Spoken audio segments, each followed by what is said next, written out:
నమస్తే, welcome to reflection Bharat. నేను మీ అమోఘ్ దేశపతి. ఈరోజు లైఫ్ ఎట్ 360లో భాగంగా ఒక విశిష్టమైనటువంటి అతిథి దగ్గరికి మేము రావడం జరిగింది. మన రిఫ్లెక్షన్ టీం. నార్మల్గా వారిని అనేక సందర్భాల్లో మీరు చూస్తారు ఖచ్చితంగా. మీ మొబైల్లోకి మీరు వద్దనుకున్నా వచ్చేసి మీకు జ్ఞానోదయాన్ని చేస్తారనమాట వారు. నార్మల్గా ఎక్కడ చూసినా వారికి సంబంధించినటువంటి ఇంట్రొడక్షన్ చెప్తున్నప్పుడు ప్రముఖ కాలమిస్ట్ అంటారు, సాహితీవేత్త అంటారు, ఆధ్యాత్మికవేత్త అంటారు. కానీ ఈరోజు నేను దాదాపుగా ఇంటర్వ్యూ చేయాలని చెప్పేసి సంవత్సరం నుంచి అనుకుంటున్నాను. అమ్మ ఈరోజు కరుణించింది. అయితే వారు నాకు తెలిసి చాలా కాలం అవుతుంది. వారితో నాకున్న ప్రయాణం అంటే ప్రత్యక్ష ప్రయాణం తక్కువైనప్పటికీ పరోక్షంగా చాలా అద్భుతమైనటువంటి ప్రయాణం ఉన్నది. అది నాకు తెలుసు. అయితే వారిని చూస్తున్నప్పుడు నాకు అనిపించేది ఏంటి అంటే భాషకి జ్ఞానం, జ్ఞానానికి దేశం, ఈ మూడింటికి అనుష్ఠాన బలం యాడ్ అవుతే ఎలా ఉంటుంది? యోగం. ఆ యోగానికి మంచి వాక్కు నడకనిస్తే భాస్కర యోగి గారుగా నాకు కనిపిస్తూ ఉంటారు. వారే ఈరోజు మన స్టూడియోలో ఉన్నారు. సార్ నమస్కారం. నమస్తే మిత్రం. ఎలా ఉన్నారు? Fine, first class. అద్భుతం. అండ్ ఎప్పటి నుంచో అనుకుంటున్నాం, ఫైనల్గా ఈరోజు అమ్మ అనుగ్రహించింది.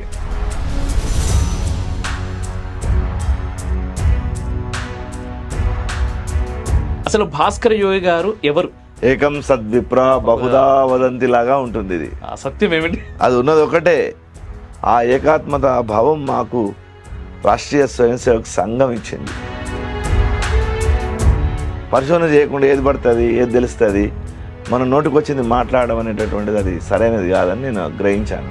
మానవుని యొక్క జన్మ కేవలం పశుపక్షాదుల్లాగా లేదంటే సాధారణమైన మానవుల్లాగా ఉండాల్సినటువంటి అవసరం లేదు. అనుష్ఠానం అంటే ఏంటి? మీ లైఫ్లోకి అసలు అనుష్ఠానం అనే క్రియ ఎప్పుడు వచ్చింది? ఒక కొబ్బరికాయ కొట్టేసి ఇదేదో ఆధ్యాత్మికత అనుకోవడం, 6 నెలలకు ఒకసారి చేసేటటువంటి పనిని ఆధ్యాత్మికవేత్తగా భావించడం అనేది. కేవలం డబ్బు సంపాదించడం నీకు ప్రయోజనం కాదు. ప్రపంచంలో డబ్బు ఉంది, 4 రూపాయలు నా దగ్గర ఉన్నాయి, కస్త్వం కోహం కుత ఆయాత, నువ్వు ఎవరు, నువ్వు ఎక్కడి నుంచి వచ్చావు, ఎక్కడికి పోతావు అనేటటువంటి ఏదైతే ప్రశ్న ఉందో అది విశ్వమానవ గానం. అది వేదం అనేటటువంటిది. అంటే ప్రపంచం యొక్క ధర్మాన్ని చెప్పినటువంటిది. అది అందరూ అనుకుంటారు జిన్నా పాకిస్తాన్ చేసిందని అందరూ అనుకుంటారు. శుద్ధ తప్పు. మొట్టమొదటిసారిగా ముస్లిం వేర్పాటువాదాన్ని ప్రతిపాదించినటువంటి వాడు ఈ సర్ సయ్యద్ అహ్మద్ ఖాన్. ముఖ్యంగా సనాతన ధర్మం అనగానే వ్యతిరేకించే వాళ్ళు కుల వ్యవస్థ అంటారు. నీకు తెలుగు సాహిత్యంలో 1000 ఏళ్ళ నన్నయ్య పద్యం, తిక్కన పద్యం తీసుకొని చూస్తే కుల శబ్దం ఎక్కడ కూడా ఇప్పుడున్న క్యాస్ట్ సిస్టంతో లేదు. అది అంటే నీ జ్ఞానాన్ని మొత్తం ఇంగ్లీష్తో దెబ్బ కొట్టాడు. దానికి మెకాలే మొదలుకొని మౌంట్ బ్యాటన్ వరకు, నెహ్రూ తర్వాత కాలం వరకు దీన్ని ఉపయోగించుకున్నారు. రిఫ్లెక్షన్ భారత్లో లైఫ్ ఎట్ 360 అని చెప్పేసి ఒక కార్యక్రమం చేస్తున్నాం సార్. మనం రిఫ్లెక్షన్ దాదాపు 2 years నుంచి చాలామంది ప్రముఖుల ఇంటర్వ్యూస్ చేస్తూ ఉంటాం. దాంట్లో ఏంటి అంటే రిఫ్లెక్షన్ యాంగిల్లో వారి జీవితాన్ని రిఫ్లెక్షన్ ప్రేక్షకుల ముందుకు తీసుకొచ్చే ప్రయత్నం చేస్తుంటాం. అయితే భాస్కర యోగి గారు మాకు ఒక్కో సందర్భంలో ఒక్కోలా కనిపిస్తూ ఉంటారు. ఒక సందర్భంలో ఆధ్యాత్మికవేత్తగా కనిపిస్తుంటారు, ఇంకో సందర్భంలో సాహితీవేత్తగా కనిపిస్తుంటారు, మరొక సందర్భంలో భాష గురించి మాట్లాడతారు, ఇంకో దగ్గరకు వచ్చేసరికి కులాల గురించి, సమానత్వం గురించి మాట్లాడుతూ ఉంటారు, నాయకుల గురించి మాట్లాడుతూ ఉంటారు, దేశం గురించి మాట్లాడుతుంటారు, ధర్మం గురించి మాట్లాడుతుంటారు, ఇందుగలడు అందులేడని అన్నట్టుగా ఏదొచ్చినా సరే మాట్లాడుతూ ఉంటారు. అసలు భాస్కర యోగి గారు ఎవరు అని మిమ్మల్ని అడిగితే మీరేం చెప్తారు? భారతీయ వాంగ్మయము ఎంత లోతైనదో ఈ దేశంలో అధ్యయనం, అనుశీలనం చేయాలనుకునేటటువంటి వాళ్లకు ఈ దేశం యొక్క సాంస్కృతిక, చారిత్రక, సాహిత్య, ఆధ్యాత్మిక విలువలు, వీటన్నిటి వెనకాల ఉన్న నేపథ్యం, ఆ తర్వాత వీటన్నిటిని నడిపించేటటువంటి రాజకీయ వ్యవస్థ, ఇవన్నీ కూడా కలగలిసే ఉన్నాయి, అన్ని విడివిడిగా లేవు. ఏకం సద్విప్ర బహుదా వదంతి లాగా ఉంటుంది ఇది. సత్యం ఏమిటి? అది ఉన్నది ఒకటే, కానీ అనేక రకాల రూపాలు కనిపిస్తుంది. ఆ బహుళత్వము, దాని వెనుక ఉండే ఆత్మ, ఒక పూలదండకు అనేక రకాల పూల గుత్తులకు వెనుక ఉన్న దారములాగా ఒక ఆధ్యాత్మిక దృక్పథం మా దగ్గర ఉన్నది. ఆ ఆధ్యాత్మిక దృక్పథమే చరిత్రను అధ్యయనం చేయిస్తుంది, సాహిత్యాన్ని అధ్యయనం చేయిస్తుంది, భాషను అధ్యయనం చేయిస్తుంది, చివరకు రాజకీయాలను అధ్యయనం చేయిస్తుంది. దాని వెనుక ఒక పెద్ద ప్రయత్నం, అది ఒక యజ్ఞంలాగా ఎప్పుడు కొనసాగుతూ ఉంటుంది. భారతీయ దర్శనాన్ని ఎవరైనా అర్థం చేసుకోవాలంటే కేవలం ఒకే ఒక కోణంలో అర్థం చేసుకోవడం సాధ్యం కాదు. ఒక విషయానికి పరిమితమైతే అవి అర్థమే కావు. అందుకే మన దేశం మీద అనేక విమర్శలు రావడానికి, మన సంస్కృతి మీద విమర్శలు రావడానికి, మన మతం పట్ల చాలామందికి దురభిప్రాయాలు ఉండడానికి అదొక ప్రధానమైన కారణం. కేవలం ఒకే యాంగిల్ మీకు అర్థం కాదు. ఉదాహరణకు ఒక చారిత్రక అంశము, ఒక ఆచారము, ఒక విశ్వాసము, ఒక ఉపనిషత్తు, ఒక వైదిక పరిజ్ఞానం, ఒక పౌరాణిక పరిజ్ఞానం, ఒక తీర్థము, ఒక క్షేత్రము, ఇవన్నీ ఒకదానికొకటి లింక్ అయి ఉన్నాయి. ఫర్ ఎగ్జాంపుల్, ఒక రాజు ఉంటాడు. ఆ రాజు అద్భుతమైనటువంటి ఒక దేవాలయాన్ని నిర్మిస్తాడు. ఆ దేవాలయము ఫర్ ఎగ్జాంపుల్ ఆయన వైష్ణవాన్ని నమ్మే వ్యక్తి అయితే వైష్ణవానికి సంబంధించిన దేవాలయం కట్టించి ఉంటాడు. ఆ వైష్ణవ మతం యొక్క చరిత్ర తెలిసి ఉండాలి. అంటే ఆ రాజు వెనుకాల రాజు చరిత్ర ఉంది, విష్ణువు ఉన్నాడు, విశ్వాత్మ స్వరూపుడైనటువంటి ఆ విష్ణువు యొక్క తత్వము ఉంది, ఆ విష్ణువు యొక్క ఆరాధన ఉంది, మరి వీటన్నిటిని కొలమానం చేసేటటువంటి చరిత్ర ఉంది, దాని వెనుక వచ్చినటువంటి సాహిత్యం ఉంది. కాబట్టి ఒకటే చోట ఎన్ని వచ్చినాయి చూడండి.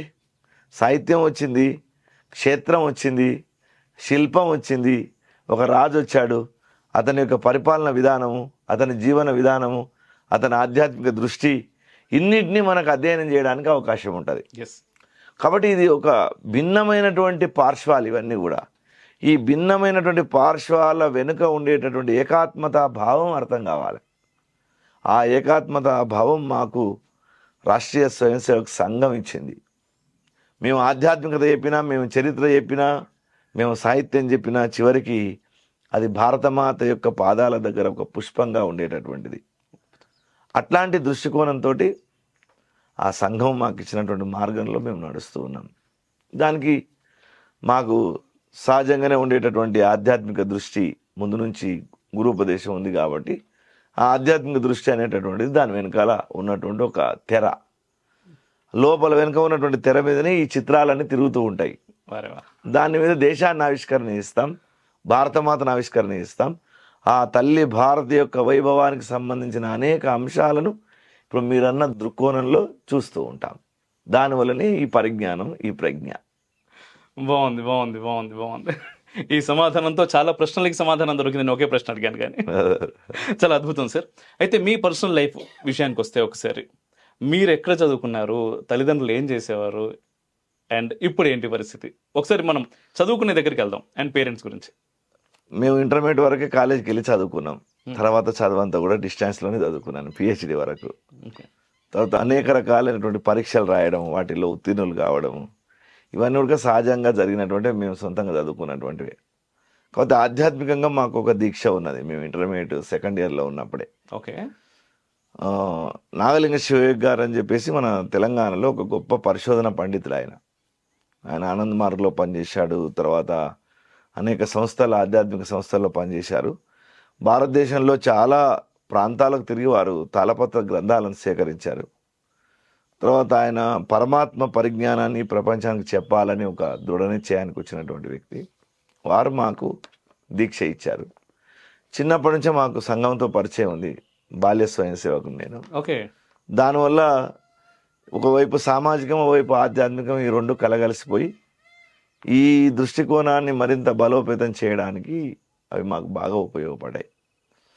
ఆ క్రమంలో చదవడము, అధ్యయనం, అనుశీలనం అనేది ఒక విస్తృతంగా జరిగింది. దాంతోపాటు సాధన, దాదాపు 30 ఏళ్ళ సాధన, తీవ్రమైన సాధన మమ్మల్ని ఇటువైపు తీసుకొని వచ్చింది. సార్, మీరు ఇప్పుడు చెప్పారు ఇంటర్మీడియట్లో తొలిసారి మీకు ఒక గురువు పరిచయం అయ్యారు అని. అంటే ఇంటర్మీడియట్ అనుకున్నప్పుడు ఈరోజు ఇంటర్మీడియట్ పరిస్థితి తక్కువ మాట్లాడుకుందాం, కానీ అప్పుడైనప్పటికీ ఎక్కువగా కమ్యూనిజం వైపుకి, కమ్యూనిస్ట్ భావజాలం వైపుకి వెళ్ళేటటువంటి రోజులు. అంటే పదాలు చాలా అద్భుతంగా వినిపిస్తూ ఉంటాయి. కాబట్టి 10th నుంచి ఇంటర్ రాగానే ఒక స్వేచ్ఛ మనకు వచ్చినట్టుగా అనిపిస్తూ ఉంటుంది. అంటే ఈ దేశంలో ఒక మాట ఉంది కదా, వయస్సులో ఉన్నటువంటి వాడు ఎవడైనా కమ్యూనిస్ట్ కాకపోతే తెలివి తక్కువడు, వయసు వచ్చిన తర్వాత ఆధ్యాత్మిక మార్గంలోకి రాకపోతే వాడు తెలివి తక్కువడు అని ఒక మాట ఉంది. సరే, 80లు 90లు అట్లా ఉండేది, కానీ మేము 94 తర్వాత వాళ్ళం కాబట్టి మాకంత పెద్ద ప్రభావం ఏమి ఉండేది కాదు. మేము హైదరాబాద్లో ఉన్నప్పుడు కూడా అవన్నీ ఉండేటివి. కాకపోతే మేము చిన్నప్పుడే రాష్ట్రీయ స్వయం సేవక్ సంఘ్తో ముడిపడి ఉండడం వల్ల మేము అటువైపు వెళ్ళలేకపోయినాం. మా హృదయం అంతా కూడా దేశము ధర్మము వీటి వైపే ఉన్నది. ఎస్. కాబట్టి వాటి మనసు అటువైపు మళ్ళలేదు ఎప్పుడు కూడా. ఓకే. ఓకే. వాటి గురించి ఇంకా ఇంటర్మీడియట్ నుంచి ఇంకా వ్యతిరేకంగా ఉన్నాం వాటికి, కానీ అప్పటి నుంచే తీవ్రంగా ఉన్నాం. కానీ కానీ తీవ్రంగా ఉండడం అంటే కమ్యూనిస్టులో కూడా మంచి అధ్యయనం చేసిన వాళ్ళు ఉన్నారు కాబట్టి వాళ్ళని ఎదుర్కోవాలంటే మనం ఆ స్థాయిలో చదువుకోవాలి, ఆ స్థాయిలో అధ్యయనం జరగాలి, ఆ స్థాయిలో పరిశోధన చేయాలి. పరిశోధన చేయకుండా ఏది పడుతుంది, ఏది తెలుస్తుంది, మన నోటికి వచ్చింది మాట్లాడడం అనేటటువంటిది అది సరైనది కాదని నేను గ్రహించాను. ఓకే. పరిశోధన లేకుండా ఎప్పుడైతే మనం శత్రువులని కాదు కానీ ఒక తర్కంతో సిద్ధాంత బలంతో మనం మాట్లాడేటప్పుడు ఎదుటి వాళ్ళకు మనం కూడా నచ్చుతాం. మనకి ఇష్టమైనా ఇష్టం లేకున్నా, వాళ్ళకు మనం ఇష్టం ఉన్నా లేకున్నా మనం మాట్లాడాల్సినటువంటిది ఒక అధ్యయనంతో మాట్లాడితే వాళ్ళకు నచ్చవచ్చు. కాబట్టి మాకు అట్లాంటి వ్యతిరేకతలు కూడా ఎందుకు రాలేదు. ఎందుకంటే మేము ఎప్పుడు తీవ్రమైనటువంటి విపరీత బుద్ధిలకు ఎప్పుడు వెళ్ళలేదు. దాన్ని తర్కబద్ధంగా మనం చెప్పగలిగిన ఏమైనా ఉంటే చెప్తాం, అంతేగాని ఊరికనే అక్కస్తోటి మాట్లాడేది మాకు అలవాట్లేదు. ఓకే. అందుకే మాకు ఈ ప్రయాణం మంచిగా ఉంది, ప్రశాంతంగా ఉంది. అట్లే బాగుంది సార్. అయితే నేను ఇంటి నుంచి స్టూడియో నుంచి ఇక్కడికి వస్తున్నప్పుడు నేను అనుకున్న అంటే మాట్లాడాలి అనుకున్నటువంటి టాపిక్స్ కొన్ని రాసుకున్నాను. అయితే ఇక్కడికి వచ్చిన తర్వాత ఇంటికి వచ్చి ఆ లైబ్రరీని చూసి, ఆ పుస్తకాలను చూసి, ఆ పక్క ఉన్న వ్యవస్థ అంతా చూసినప్పుడు వీటన్నింటికంటే ముందు ఇంకొక ప్రశ్న అడగాలనిపిస్తుంది నాకు. చెప్పండి. అనుష్ఠానం అంటే ఏంటి? మీ లైఫ్లోకి అసలు అనుష్ఠానం అనే క్రియ ఎప్పుడు వచ్చింది? అంటే మా గురుగారు మాకు దీక్షనిచ్చింది ఏంటంటే, ఈ ప్రపంచాన్ని మొత్తం పరిపాలించేటటువంటి పరమాత్ముడు, విశ్వశక్తి ఒకటే. ఆయననే ఇందాక మనం అనుకున్నట్టుగా అనేక రూపాలుగా దేవతల రూపంలో భాషిస్తాడు. అయితే ఆ పరమాత్మ యొక్క అనుష్ఠానం అనేటటువంటిది మోక్షానికి ఆధారభూతమైనటువంటిది. మానవుని యొక్క జన్మ కేవలం పశుపక్షాదుల్లాగా లేదంటే సాధారణమైన మానవుల్లాగా ఉండాల్సినటువంటి అవసరం లేదు. దాన్ని ఒక విశిష్టమైనటువంటి స్థితికి తీసుకొని పోవాలి. ఆ జీవితాన్ని అంటే అది ఆధ్యాత్మిక జీవితంతో పరిపుష్టం అవుతుంది. ఆ ఆధ్యాత్మిక జీవితంలో మనం అనుకునేటటువంటి రోజువారీగా ఏదో 2 అగరబత్తీలు ముట్టించి ఒక కొబ్బరికాయ కొట్టేసి ఇదేదో ఆధ్యాత్మికత అనుకోవడం, 6 నెలలకు ఒకసారి చేసేటటువంటి పనిని ఆధ్యాత్మికవేత్తగా భావించడం అనేది అది కరెక్ట్ కాదు. ఆధ్యాత్మికంగా జీవితంలో మొట్టమొదట మనకు దైహికమైనటువంటి అంటే దేహ సంబంధమైనటువంటి అవసరాలు కొన్ని ఉన్నాయి, భావాత్మకమైనటువంటి అవసరాలు కొన్ని ఉన్నాయి, జ్ఞానాత్మకమైన అవసరాలు కొన్ని ఉన్నాయి, ఆధ్యాత్మిక అవసరాలు కొన్ని ఉన్నాయి. దేహాత్మక అవసరాలు అంటే ఏంటంటే శరీరాన్ని కాపాడుకోవడానికి నువ్వు భౌతికంగా ఉండేటటువంటి అష్టాంగ యోగం చేయి. యమ నియమ ఆసన ప్రాణాయామ ప్రత్యాహార ధ్యాన ధారణ సమాధి అనేటటువంటి అష్టాంగాలు ఏవైతే ఉన్నాయో వాటిని నీ భౌతికమైనటువంటి శరీరాన్ని నిలబెట్టుకోవడానికి నువ్వు చెయ్యి. దైహికమైనటువంటి అవసరాలకి భోజనం కావాలి, శరీరాన్ని వ్యాయామం చేయించాలి, శరీరాన్ని రోగం రాకుండా చూసుకోవాలి. కానీ ఈ రోజుల్లో అలా జరగట్లేదు. శరీరాన్ని చూసుకోవడం అంటే అందరూ పైన వేసేటటువంటి మేకప్ని చూస్తున్నారు కానీ లోపల జరిగేటటువంటి విధ్వంసాన్ని పట్టించుకోవట్లేదు. అందుకే 50 ఏళ్ళు రాకముందుకే అందరికీ రకరకాల రోగాలు చుట్టుముడుతున్నాయి. ఆహార విహారాదుల్లో క్రమశిక్షణ లేదు. యుక్తాహార విహారస్య యుక్త చేష్టస్య కర్మసు అన్నాడు కదా కృష్ణుడు. ఆ యుక్తాహారం తినాలి, యుక్త విహారం ఉండాలనేటటువంటి జ్ఞానం చాలా మందిలో లేదు. ఇది జరగడం వల్ల శరీరం దైహికమైనటువంటి అవసరాలు ఏ ఉన్నాయో అవి తీసుకోకుండా వేరే వైపు వెళ్ళిపోవడం వల్ల రోగాల బారిన పడుతుంది శరీరం. రెండవది భావాత్మకమైనటువంటి అవసరాలు. ఆ భావాత్మకమైన అవసరాలు ఏంటంటే ఏదో ఒక సిద్ధాంతంతో నువ్వు ముడిపడి ఉండాలి. కేవలం డబ్బు సంపాదించడం నీకు ప్రయోజనం కాదు. ప్రపంచంలో డబ్బు ఉంది, 4 రూపాయలు నా దగ్గర ఉన్నాయి, లేదా నాకు ఇంత భూమి ఉంది, నాకు ఫలానా ఆస్తులు ఉన్నాయి, కార్లు ఉన్నాయి, ఇది మన దేశంలో ఏదో ఆధ్యాత్మికంగా ఉండడంలో వల్లనే జరిగేదేం కాదు. అది నాస్తిక దేశాల్లో కూడా అన్నీ ఉన్నాయి ఇట్లాంటివి. కాబట్టి అదేం పెద్ద విషయం కాదు. భావాత్మకంగా నీవు ఏదో ఒక ముడిపడి ఉండాలి, ఏదో ఒక వ్యవస్థతో ముడిపడి ఉండాలి. ఆ వ్యవస్థ నిన్ను ఉద్ధరించేటట్టుగా ఉండాలి. ఆ వ్యవస్థ నిన్ను ఈ తీరం నుంచి ఆ తీరం వైపు తీసుకొని పోయేటట్టుగా ఉండాలి. లేదు కనీసం భౌతిక జీవితంలోనైనా కనీసం వ్యక్తిని ఒక మహామనీషిగా తీర్చిదిద్దేటట్టుగానైనా ఉండాలి. అది భావాత్మకమైనటువంటిది అవసరం. మూడవది జ్ఞానాత్మకమైనటువంటి అవసరం. అంటే నీకు కేవలం భావం ఉంటే సరిపోదు కదా. శరీరం ఉంది, భావంలో కొద్దిగా మనసు కొద్దిగా యాక్టివేట్ కావడం వల్ల నీకు మంచి భావం ఏర్పడ్డది, ఎవరితోటి ఒక కనెక్టివిటీ ఏర్పడ్డది. అది కేవలం లోక సంగమానికి మాత్రమే దారితీస్తుంది. అంటే వాంతో ఇంతో ఇప్పుడు మనసు బాగున్నది అనుకోండి, తెలివితేటలు ఉన్నాయి మీ దగ్గర, వాటితో వీటితో కలిసి లోకాభిరామైన మాట్లాడడానికి సరిపోతుంది అది ఆ భావాత్మకత. కానీ నిన్ను ఉద్ధరించడానికి పనికిరాదు. అది పనికి రావాలని నువ్వు జ్ఞానాత్మకమైనటువంటి అవసరం వైపు వెళ్ళాలి. నాలెడ్జ్ ఎమోషన్ వైపు ఎప్పుడైతే నువ్వు వెళ్తావో అప్పుడు నువ్వు తర్కబద్ధంగా ఇది నిజమా కాదా అని ఆలోచించేటటువంటి ఆలోచన నీకు కలుగుతుంది. మన ఉపనిషత్తు ఋషులు చెప్పినట్టుగా కస్త్వం కోహం కుత ఆయాత, నువ్వు ఎవరు, నువ్వు ఎక్కడి నుంచి వచ్చావు, ఎక్కడికి పోతావు అనేటటువంటి ఏదైతే ప్రశ్న ఉందో ఆ ప్రశ్నకు ఆ జ్ఞానాత్మకమైనటువంటి అవసరం సమాధానం ఇస్తుంది. తర్వాత అది నీ లోపల తర్కాన్ని డెవలప్ చేస్తుంది బాగా.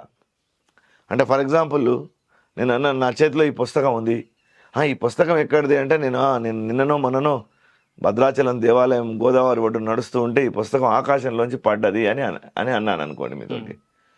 అంటే ఏమి తెలియనివాడు ఏం చేస్తాడంటే పడింటదిలే అని అనుకోవచ్చు. విచక్షణ ఉన్నవాడు ఏమంటాడు అట్టెట్లా పడుతుంది అని అంటాడు కదా. అంటే ఆ జ్ఞానాన్ని నీకు తెలియకుండానే నీ పట్ల, నీ వ్యక్తిత్వం పట్ల ఒక రకమైనటువంటి భావాన్ని కలిగజేసేటటువంటి అవసరం ఆ జ్ఞానాత్మకమైన అవసరం.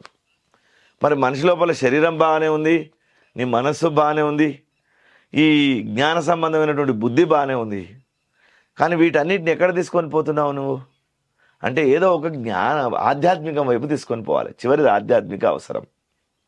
ఆ ఆధ్యాత్మిక అవసరం వైపు నువ్వు ప్రయాణం చేసినప్పుడు మాత్రమే ఈ మూడింటికి విలువ ఉంటుంది.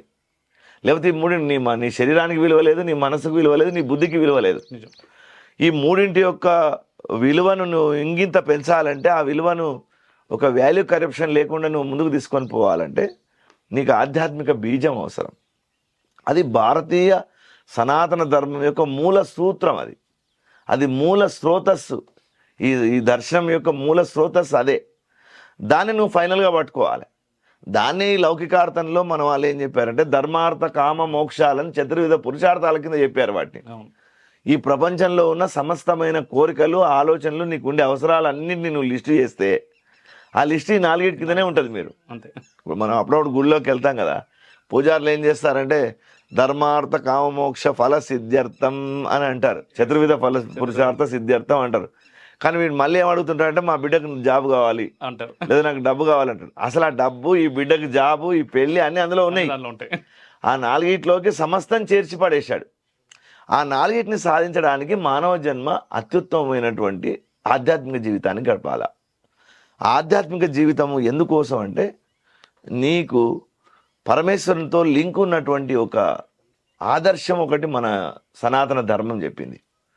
అంటే సనాతన ధర్మం అంటే అందరూ కలిసి ఉండాలి, నాస్తికులు కూడా ఇందులో ఉంటారు, దేవుడిని నమ్మని వాళ్ళు ఇందులో ఉంటారు, చార్వాకులు ఇందులో ఉంటారు అని అంటుంటారు మన వాళ్ళు. అది ఒక సొసైటీ యొక్క స్ట్రక్చర్ చెప్పడానికి పనికి వచ్చేదే. కానీ దీని యొక్క మూల సూత్రాన్ని నువ్వు పట్టుకోవాలంటే మాత్రం దాంట్లో ఇది ఉంటుంది. వేదం దేవుడు లేదని చెప్పలేదు కదా. కాబట్టి వేద దర్శనం ఏదైతే ఉందో దాన్నే ఉపనిషత్తులు ప్రతిబింబించినాయి, దాన్నే పురాణాలు కథల రూపంలో చెప్పినాయి, వాటినే కావ్యాల్లో మనోరంజకంగా చెప్పారు. కాబట్టి ఈ మొత్తం స్ట్రక్చర్ అంతా కూడా ఎట్లా నడుస్తుంది అంటే ఒక సిస్టమ్ ప్రకారంగా నడుస్తుంది. ఊరికనే మన వాళ్ళు అంత సులభంగా చేయలేదు. ప్రపంచంలో ఏ జాతికి లేనటువంటి ఒక అత్యద్భుతమైనటువంటి పరిశోధన మనకున్నది. ప్రపంచంలో ఎవరికి లేనటువంటి ఒక అవగాహన మన వాళ్ళకు ఉన్నది. కాబట్టి 1000 ఏళ్ళ నాడే ఈ మానవ జాతి గురించి తప్పించారు వాళ్ళు. ఇప్పుడు సనాతన ధర్మం అంటే ఎప్పటిది అది అంటే ఎప్పుడు ఈ భూమి, ఎప్పుడు ఈ ఆకాశము, ఎప్పుడు ఈ అగ్ని వచ్చాయో అప్పటి నుంచి ఉన్నటువంటిది అని అర్థం. ఏది పరమేశ్వరుడు ప్రకృతి సిద్ధంగా మనకు అందించాడో అప్పటి నుంచి ఉన్నటువంటి ధర్మం సనాతన ధర్మం అని. అది ఏంటంటే ఆ తత్వం ఏంటంటే నిన్ను ఒక వ్యక్తిగా, భారతీయుడిగా, లేదా పలానా కులం వాడిగా, పలానా ఊరు వాడిగా, పలానా భాష వాడిగా ఒక చట్రం గీసేది కాదు. అది విశ్వమానవ గానం. అది వేదం అనేటటువంటిది అంటే ప్రపంచం యొక్క ధర్మాన్ని చెప్పినటువంటిది. అది నీకు వేదం శబ్దాన్ని తిరిగేస్తే ధర్మం అవుతుంది అది. కాబట్టి ఈ వేద శబ్దం ధర్మంగా మారడానికి కారణం అంటే ఆ ధర్మము సృష్టి ధర్మం, అది పరమాత్మ యొక్క ధర్మం. ఈ ప్రపంచంలో ఉండే మానవ జాతిని పరిపాలించడానికి పుట్టినటువంటి ధర్మం. ఆ ధర్మం రెండోది లేదు కాబట్టి వాళ్ళు మేము హిందువులమని, నేను ఫలానా అని చెప్పలేదు. ప్రపంచంలో ఉన్నది ధర్మం ఇది తప్ప ఇంకేది లేదు. అప్పుడు ఆ సనాతన ధర్మమే మొత్తం సృష్టికంతా పనికి వచ్చేది, మానవుల గురించి చెప్పింది ఇది.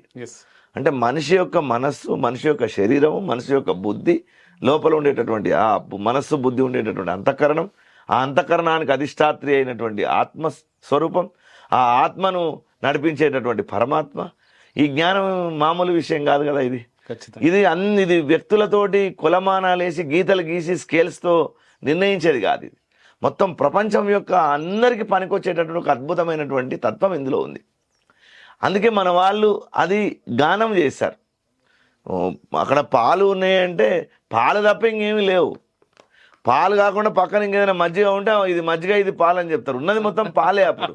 కాబట్టి దీన్ని సనాతన ధర్మం అన్నారు. అంటే ఇది ప్రపంచం అందరికీ పనికొచ్చేది, నిత్య నూతనమైంది, ఎప్పుడు పుట్టిందో తెలియంది, అనాదిగా ఉన్నటువంటిది, ఎప్పటి వరకు ఉంటుందో తెలియంది. ఇట్లాంటి ఒక డెఫినేషన్స్ మన వాళ్ళు ఇచ్చారు. కానీ మతం స్థాయిలోకి తీసుకుపోలే.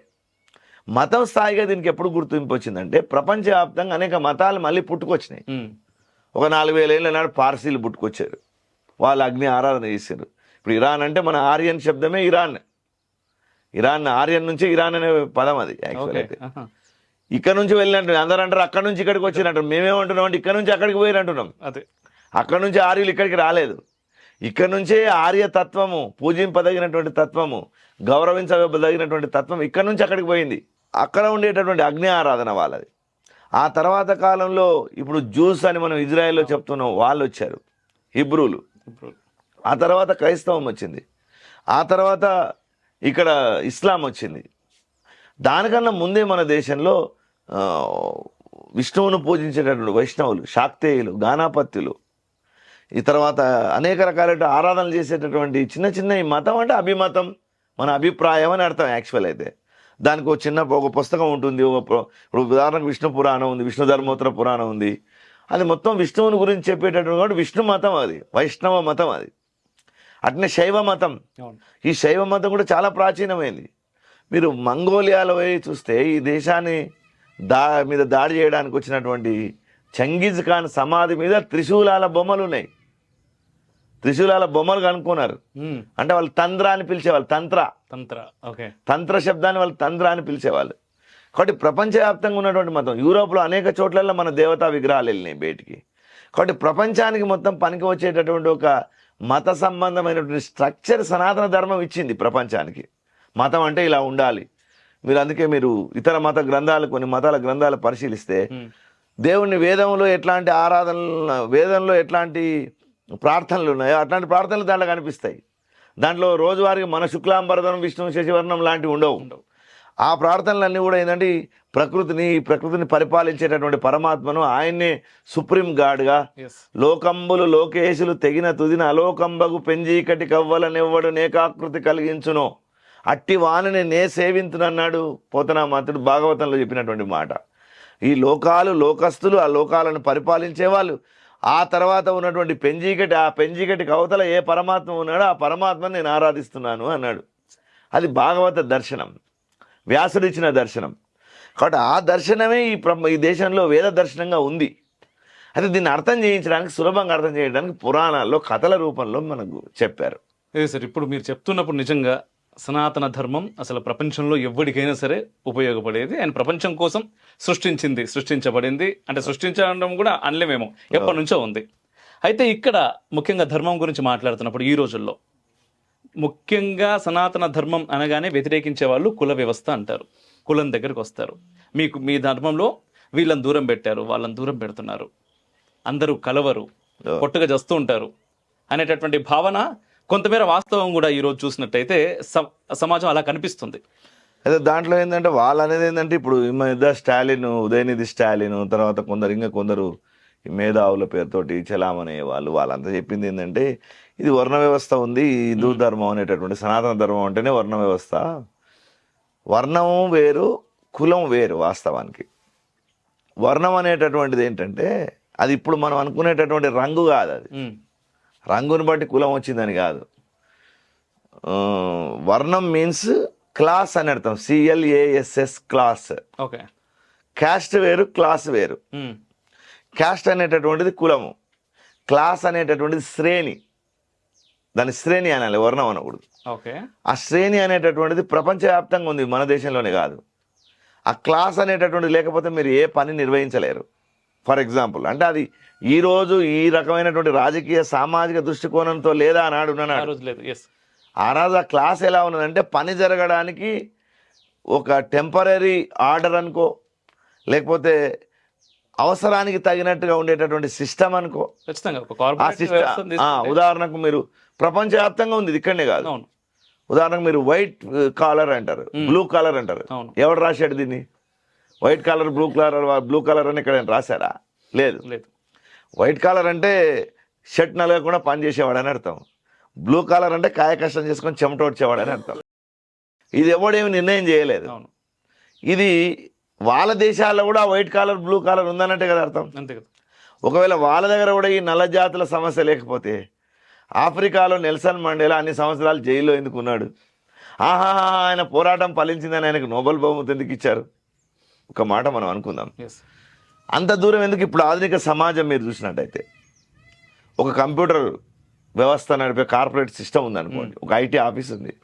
దాంట్లో చూడండి, కంప్యూటర్ నడిపేవాడు ఒకడు ఉన్నాడు, హార్డ్వేర్ నడిపేవాడు ఒకడు ఉన్నాడు, సాఫ్ట్వేర్ నడిపేవాడు ఒకడు ఉన్నాడు, వర్కింగ్ మ్యాన్ ఒకడు ఉన్నాడు, అవును పనిచేసే అటెండర్ ఒకడు ఉన్నాడు. మరి వీళ్ళు కూడా ఈ ఒకరి పక్కన ఒకటి కూర్చొని ఒకటి మాట్లాడారు, అంతే. వాడికి ఉపయోగం లేదు. మరి వాళ్ళంతా అట్లా ఉందా? పోనీ ఆఫీసులలో చూడండి, మీరు మన ప్రభుత్వ కార్యాలయాలు మొదలుకొని అన్ని ఆఫీసులలో చూడండి, అన్ని రకాల శ్రేణుల మనుషులు ఉన్నారు కదా. ఒక ఏ పని చేయడానికి ఆ హైరార్కీ అనేటటువంటి హైరార్కీ శ్రేణి అది యాక్చువల్ అయితే ఆ శ్రేణి అన్ని జాతులలో అన్ని చోట్లలో అన్ని కాలాల్లో ఉంది. అది లేకుండా లేదు అసలు. మీరు పని చేయలేరు అది లేకపోతే. ఇప్పుడు కూడా మీరు పని చేయాలన్నా మీరు ఒక యాంకర్గా ఉంటారు, ఒక డైరెక్టర్ ఉంటాడు, మీకు ఒక కెమెరామ్యాన్ ఉంటాడు. ఇది శ్రేణి అనేది లేకపోతే నీ పని అతను పని చేయలేరు. ఇది ఆ దృష్టికోణంతో మొదట ఏర్పడ్డటువంటిది. మరి ఇప్పుడైనా మన కార్పొరేట్ సెక్టార్లో, మన ఐటీ సెక్టార్లో ఎవరిని గౌరవిస్తారు? ఎవరి దగ్గర డబ్బు ఎక్కువ ఉంటే వానికి జీతం ఎక్కువ వస్తే వానికి గౌరవిస్తారా లేదా? అంతే. కులము గలుగువాడు, గుణము గలుగువాడు, విద్య చేత విర్ర వీగువాడు, పసిడి గలుగు వాని బానిస కొడుకులయ్యా విశదా విరామ వినరవేమో అన్నాడు కదా. అంటే నేను ఇంత కులం ఉంది, లేకపోతే నేను ఇట్లా పలానా డబ్బు ఉంది నా దగ్గర అని విర్రవీగేవాడు అందరూ కూడా. అందరు ఎవరిని గౌరవిస్తున్నారు? మళ్ళీ డబ్బున్నవాడిని గౌరవిస్తున్నావు కదా. డబ్బున్న ఉద్యోగం పెద్దది అనుకుంటున్నావు కదా నువ్వు, అధికారం ఉన్న ఉద్యోగం పెద్దది అనుకుంటున్నావు కదా. కాబట్టి ఈ శ్రేణి విభజన ఇలా జరుపుకుంటూ వచ్చింది అది.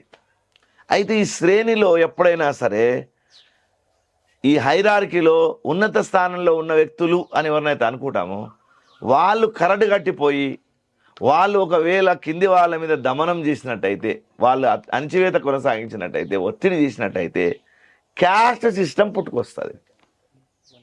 ఫర్ ఎగ్జాంపుల్ క్లాస్లో ఉండేటటువంటి వాళ్ళందరూ కూడా ఆ శ్రేణిలో ఉండే వాళ్ళు, పైన ఉన్న వాళ్ళు మేము బాగా గొప్ప వాళ్ళము, కింద వాళ్ళంతా మాకంటే తక్కువ వాళ్ళు అని వాళ్ళు ఎప్పుడైతే అహంకారం ప్రదర్శిస్తారో వెంటనే కింద ఉన్న సబ్ క్లాసులు అవుతాయి. ఇప్పుడు మన సమాజంలో విభజన లేవా? ఉదాహరణకు కొంతమంది అంటున్నారు బాగా డబ్బున్న వాళ్ళని అప్పర్ క్లాస్ అంటున్నారు, ఒకరిని మిడిల్ క్లాస్ అంటున్నారు, ఓని లోయర్ మిడిల్ క్లాస్ అంటున్నారు, ఓని అప్పర్ మిడిల్ క్లాస్ అంటున్నారు, ఓని మిడిల్ అప్పర్ అంటున్నారు, ఓని అప్పర్ లోయర్ అంటున్నారు, ఓని లోయర్ అప్పర్ అంటారు. ఇది ఎవడు పెట్టిండు? ఏడ రాసి పెట్టారు? ఇదంతా కూడా ఇది ఏడ రాసి పెట్టలేదు. ఇది ఎవడంతకు వాడు ఆ పని నడవడానికి చెప్తూ ఉన్నారు. అట్లా లోయర్ క్లాస్ అని నాకు చెప్పారు, వాడి ముఖం మీద రాసి ఉందా? ఈ మిడిల్, లోయర్, మిడిల్ వాళ్ళు ఎట్లా ఉన్నారండి? పిల్లని ఇవ్వడానికి వాళ్ళు ఎలా ఉన్నారు? పిల్లగాని పెళ్లి చేసుకోవడానికి ఎలా ఉన్నారంటే వాళ్ళు కొంచెం మిడిల్ క్లాస్ అండి. మిడిల్ క్లాస్ నువ్వు దేని మీద బేస్ చేసుకొని నువ్వు చూస్తున్నావు? ఏ కోణంతో, ఏ దృష్టికోణంతో దాన్ని గమనిస్తున్నావు? సో ఇది మన వాళ్ళు అర్థం చేసుకున్నటువంటి వర్ణ వ్యవస్థ వాస్తవానికి. తర్వాత కాలంలో అవి అంటే ఒక వృత్తి చేసే వాళ్ళంతా ఏమనుకున్నారంటే పలానా వాడు మనల్ని గౌరవించట్లేదు కాబట్టి మన వృత్తి వాళ్ళందరం ఒక కులం, క్యాస్ట్గా మారిపోయారు. నిజానికి కుల శబ్దము నీకు తెలుగు సాహిత్యంలో 1000 ఏళ్ళ నన్నయ్య పద్యం, తిక్కన పద్యం తీసుకొని చూస్తే కుల శబ్దం ఎక్కడ కూడా ఇప్పుడున్న క్యాస్ట్ సిస్టంతో లేదు. అది కులం మీన్స్ వంశము అని అర్థం. గీతలో కూడా భరత కులంబు అన్నాడు. దానికి గీతలోనేమో చాతుర్వర్ణం మయా సృష్టం గుణకర్మణ విభాగశః. నేను ఇప్పుడు ఈ క్లాసును ఎందుకు సృష్టించానంటే వాళ్ళ యొక్క గుణాలు, వాళ్ళు చేయదగినటువంటి పనులను బట్టి వాళ్ళు నాకు క్లాసు పెట్టాను అన్నాడు కృష్ణుడు. ఆ రెండో మాటను వదిలిపెడతారు. చాతుర్వర్ణం మయా సృష్టం అన్నాడు కదా మీ కృష్ణుడే. అంటే 4 వర్ణాలను సృష్టించాడు అందరిని కింద మీద చేయడానికి. అందులో బ్రాహ్మణులు తలకాయలు ఉన్నారు, క్షత్రియులంతా బాహువుల్లో ఉన్నారు, వైశ్యులు తొడల్లో ఉన్నారు, శూద్రులు పాదాల నుంచి పుట్టారని ఒక కొత్త రకమైనటువంటి వాదనను ఋగ్వేదంలో అనేక మంది కమ్యూనిస్టు చరిత్రకారులే ఋగ్వేదంలో తదనంతరం చేర్చినటువంటి పురుష సూక్తంలోని ఒక మంత్రాన్ని ఉదాహరణకు దీనికి చూపిస్తుంటారు. బ్రాహ్మణోస్య ముఖమాసీత్ బాహురాజన్యకృత ఊరూర్తద్వైశ్య పద్భ్యాం శూద్రో అజాయత అనే ఈ మంత్రాన్ని చెప్పి చూసారా బ్రాహ్మణులంతా తలకాయ నుంచి పుట్టారట, శూద్రులంతా పాదాల నుంచి పుట్టారని లేనటువంటి అపోహలు కల్పిస్తారు. దీనికి చాలామంది పరిశోధకులు మేము కూడా ఏమంటున్నామంటే, ఈ ప్రపంచంలో ఎవరైనా సరే అమ్మ కడుపులోంచి పుడతారు కానీ శరీరం మీద నుంచి పుట్టారు. ఫస్ట్ ఆఫ్ ఆల్ అన్ని రకాల చెట్లు ఉన్నాయి. ఏ చెట్టుకైనా పండ్లు కాయలు కాసేటటువంటి ఇవి అన్ని కొమ్మలకు కాస్తాయి. ఒకే ఒక చెట్టుకు మేడి చెట్టుకు మాత్రం దాని కాండానికి కాస్తాయి. ఏమైనా మేడి చెట్లమా అలా గాయడానికి, మన ఒంటి మీద గాయడానికి? అందులో చెప్పినటువంటిది ఏంటంటే విరాట్ పురుషుని వర్ణన అది.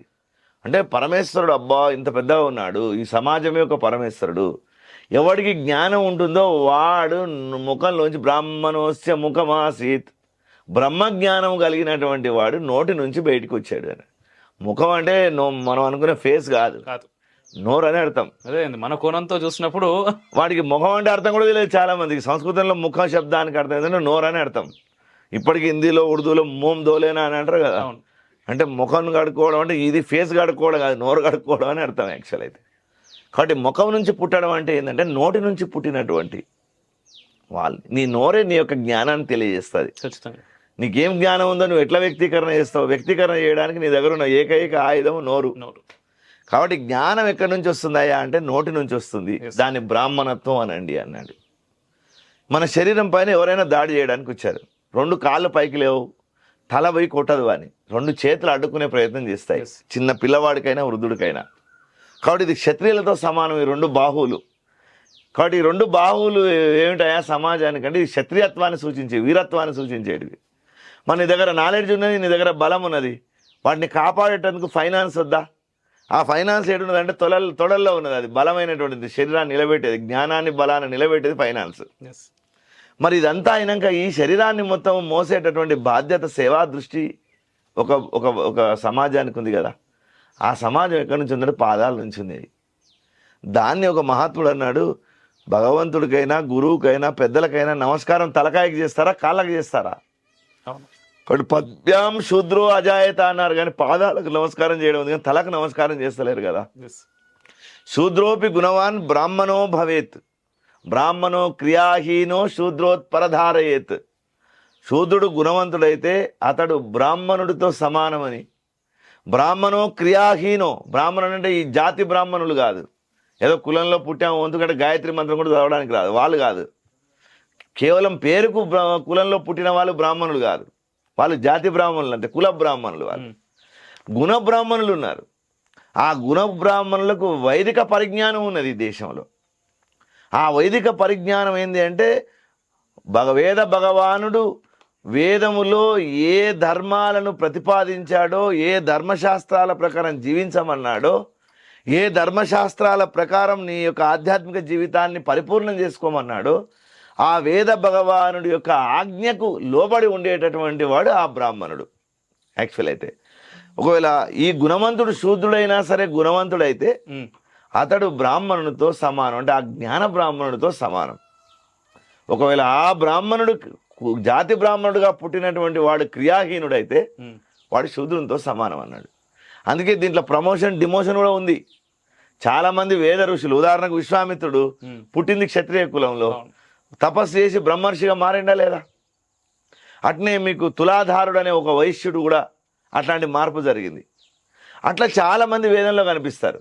అట్నే ఈ సనాతన ధర్మం నిందించేటప్పుడు చెప్తూ ఉంటారు, ఆడవాళ్లకు ఎలాంటి ప్రియారిటీ లేదు, శూద్రులకు ప్రియారిటీ లేదని. కవశ ఐలుష అనే 2 శూద్ర మంత్ర ద్రష్టలు వేదంలో ఉన్నారు. వేద మంత్రాలు చెప్పినటువంటి ద్రష్టల్లో 300 మంది మంత్రద్రష్టలు ఉంటే దాంట్లో సుమారు 25 మంది స్త్రీమూర్తులు ఉన్నారు. గార్గే ఇలాంటి మహాత్మురాలు ఉన్నది, మైత్రేయి ఇలాంటి మహాత్మురాలు ఉన్నది, సావిత్రి, సీత, ద్రౌపది సామాన్యులు గారు, వీళ్ళంతా కూడా. కాబట్టి ఒక అద్భుతమైనటువంటి స్ట్రక్చర్ను మన వాళ్ళు మనకి ఇచ్చారు. దాన్ని అర్థం చేసుకోవడంలో మనం విఫలమైనాం. ఫస్ట్ మీకు మాట చెప్పాను, దీన్ని ఒక కోణంలో చూస్తే మీకు అర్థం కాదు. దీన్ని అనేకమైనటువంటి కోణాలతోటి చాలా లోదృష్టితోటి చూడాలా, లోపలికి ప్రయాణం చేయగలగాలి, అనేక కోణాల్లో దీన్ని దర్శించాలి. మనది దర్శనం, ఇది చెప్పేది కాదు, ఇది మాటలు కావు, ఇవి మాటల మూటలు కావు ఇవి. ఇది చూడాల్సినటువంటి లోతుకు తరచి చూడాల్సినటువంటి అంశం ఇది. కాబట్టి ఆ వేద ద్రష్టలు స్త్రీమూర్తులు ఉన్నారు. ఇప్పుడు కర్మతః జన్మ వస్తుంది అనేది కూడా మన దాంట్లోనే ఉంది ధర్మంలో. సనాతన ధర్మం చెప్తా ఉంటుంది, మీరు ఈరోజు చేస్తున్నటువంటి కర్మ అంటే పునర్జన్మ ఖచ్చితంగా ఉంటుంది, ఈ కర్మ ద్వారా నీకు జన్మ వస్తుంది అని చెప్పి కృష్ణుడే అంటాడు, యోగ భ్రష్టో అభిజాయతే అంటాడు. అంటే యోగంలో అంటే ఆ మార్గంలోకి వెళ్ళి పరమాత్మ యొక్క మార్గంలోకి నువ్వు కొంచెం ప్రయాణం చేసి ఒకవేళ పడిపోయినట్టయితే అభిజాయతే, నువ్వు మళ్ళీ జన్మిస్తావు. ఎలా జన్మిస్తావు? శ్రీమతాన్ గేహే సాధుకులేన సంభవ. నీవు ఎక్కడైనా సాధువుల ఇంట్లో కానీ శ్రీమంతుల ఇంట్లో అంటే డబ్బు గలవాలి అని అర్థం కాదు. జ్ఞాన సంబంధమైనటువంటి శ్రీమంతం ఎవరి దగ్గర ఉంటుందో, ఆ స్త్రీతత్వాన్ని ఎవడికి అర్థం చేసుకొని ఉంటాడో వాడి దగ్గర నీ జన్మించి నువ్వు మళ్ళీ పరిపూర్ణం చేసుకుంటావని కృష్ణుడే నీకు చెప్పాడు. కాబట్టి ఈ ప్రతిజ్ఞలు తెలియదు మనకు. తెలియకుండా ఏం చేస్తున్నామంటే దీన్ని ఒక సంకుచితమైన ధోరణిలో ఎక్కడికక్కడ అడ్డుకోటలు కట్టుకున్నారు ఎవరికి వాళ్ళు. అయితే ఇది క్యాస్ట్ సిస్టమ్గా మారినాక కూడా ప్రమాదం ఏం జరిగిందంటే 1862 వరకు ఇదంతా ఇట్లాంటి డిస్టర్బెన్స్ లేదు మన దగ్గర. ఎప్పుడైతే 1857లో సిపాయిల తిరుగుబాటు జరిగిందో బ్రిటిష్ వాళ్ళకి భయం పుట్టింది. ఒరే వీళ్ళు ఏమిటి, మనం ఇంత పరిపాలన చేసినా, వీళ్ళ మీద ఇంత పెత్తనం చేసినా, సిక్కువాడు కలుస్తున్నాడు, ఇందులో అన్ని కులాల వాళ్ళు కలుస్తున్నారు, అందరూ కలిసి మా మీద పోరాటానికి సిద్ధమవుతున్నారు, ఈవెన్ దో ముస్లింలు కూడా దీంట్లో కలిసి వస్తున్నారు, వీళ్ళని మొత్తం వేరు చేయాలంటే ఏం చేయాలని ఒక ప్రణాళిక పన్నాడు వాడు. 1862లో ఐర్లాండ్ నుంచి వచ్చినటువంటి ఒక సర్ ఆర్థర్ మెకాలిఫ్ అనేవాడిని ఒక ఇండియాకు పంపించాడు. వాడిని 1862లో వాడొచ్చి మొట్టమొదట వీళ్ళ క్షాత్ర తేజస్సును దెబ్బతీయాలంటే సిక్కు రెజిమెంట్ చాలా బలంగా ఉంది వీళ్ళ దగ్గర, ఈ సిక్కులను హిందుత్వం నుంచి వేరు చేయాలనుకున్నాడు వాడు. అనుకొని వాడు మత మార్పిడి చేసుకున్నాడు స్వచ్ఛందంగా. వాడు సిక్కుగా మారిండు. ఓకే, మారి బాయ్ కన్నా సింగ్ నాబా అనే ఒకటితో ఒక సిక్కు గురువుతో దోస్తాన్ చేశాడు. చేసి వాడు 1870 ప్రాంతంలో హిందూ నై అని ఒక చిన్న బుక్ రాసిండు. మేము హిందువులము కాము అని రాసిన తర్వాత 1901 వచ్చే నాటికి ఈరోజు అమృత్సర్లో ఉన్నటువంటి స్వర్ణ దేవాలయం ముందు ఉన్నటువంటి హిందూ దేవతల ప్రతిమలన్నీ సిక్కుల చేత తీసివేయించారు వాళ్ళ ఆపరేషన్ పనిచేసింది 50 ఏళ్లలో అక్కడ. ఇది సిక్కు మతాన్ని హిందుత్వం నుంచి వేరు చేశారు. 1911 నాటికి సిక్కుల యొక్క జనాభా విడిగా నమోదు చేయించుకున్నారు వాళ్ళు జనాభా లెక్కల్లో. సరిగ్గా దానికంటే ముందు అంటే 1860 నుంచి మొదలుకుంటే 90 మధ్యలో జనాభా లెక్కలను కులాల వారిగా బ్రిటిష్ ప్రభుత్వం చేసింది. ఒకసారి 3000 కులాలు ఉన్నాయి, ఒకసారి 4000 కులాలు చిల్లర కులాలు ఉన్నాయి, ఒకసారి 5000 చిల్లర కులాలు ఉన్నాయి. అంటే కులాలన్నీ ఇప్పుడున్న కులాలని లిస్టులో లేవు అట్లా. ఆ కులాలన్నీ అనేక సార్లు కొత్త పుట్టుకొని వచ్చినాయి. ఏ గ్రూప్ ఆ గ్రూప్ వచ్చింది. నేను ఫస్ట్ చెప్పాను కదా, క్లాస్ సిస్టమ్ ఎప్పుడైతే ఇతరుల మీద పెత్తనం చేయాలని అనుకుంటుందో క్యాస్ట్ సిస్టమ్ దాంట్లోకి వెళ్ళి పుట్టుకొని వచ్చింది. ఎవరికి వాళ్ళు చిన్న చిన్న సమాజాలు ఏర్పాటు చేసుకున్నారు. ఉదాహరణకు తెలంగాణ ఉద్యమం జరిగింది మన దగ్గర. తెలంగాణ ఉద్యమం జరిగితే ఒక టీచర్ సంస్థ ఒకటి ఉంది అనుకుందాం ఫర్ ఎగ్జాంపుల్. వాళ్ళ ఉమ్మడి ఆంధ్రప్రదేశ్కి ఒక సంస్థ ఉండేది అప్పుడు. ఎప్పుడైతే తెలంగాణ మూవ్మెంట్ రాగానే వాళ్ళు ఏం చేశారు, టీ తగిలించుకున్నారు అన్ని సంస్థలకు, మజ్దూర్ యూనియన్లు, టీచర్ యూనియన్లు. అంటే 2 సంస్థలుగా మారిపోయారు. అంటే వాడి పెత్తనం ఏంది మా మీద, మా పెత్తనం మాకు ఉండాలి కదా అనేది ఒక ధోరణి ఎప్పుడైతే ప్రబలుతుందో అప్పుడు కొత్తవి పుట్టుకొని వచ్చినాయి. ఈ బ్రిటిష్ వాళ్ళు చేసినటువంటి 3 సార్లు 4 సార్లు చేసిన ఈ జనాభా లెక్కలలో చాలా కొత్త కులాలు, అరే మనం ఎందుకు నమోదు చేయించుకోవద్దని చెప్పేసి చాలామంది చేయించుకున్నారు. ఇది వాళ్ళు సిక్కుల నుంచి పెట్టిన మొట్టమొదటి ఆపరేషన్. రెండో ఆపరేషన్ ఏం చేశారంటే ముస్లింలను స్వాతంత్ర ఉద్యమం నుంచి దూరం చేయాలనుకున్నారు. అలీగఢ్ ముస్లిం విద్యాలయాలు స్థాపించినటువంటి సర్ సయ్యద్ అహ్మద్ ఖాన్ అనేట ఆయనకు సర్ బిరుదునిచ్చారు. పెద్ద ఎత్తున ఆయనకు ఆనాడు అలీగఢ్లో విద్యాసంస్థలు స్థాపించుకోవడానికి స్థలము, డబ్బు అన్నిటినీ వాళ్ళు ఇచ్చారు. ఇచ్చి అందరు అనుకుంటారు జిన్నా పాకిస్తాన్ చేసిందని అందరూ అనుకుంటారు. శుద్ధ తప్పు. మొట్టమొదటిసారిగా ముస్లిం వేర్పాటువాదాన్ని ప్రతిపాదించినటువంటి వాడు ఈ సర్ సయ్యద్ అహ్మద్ ఖాన్. అది 1890s.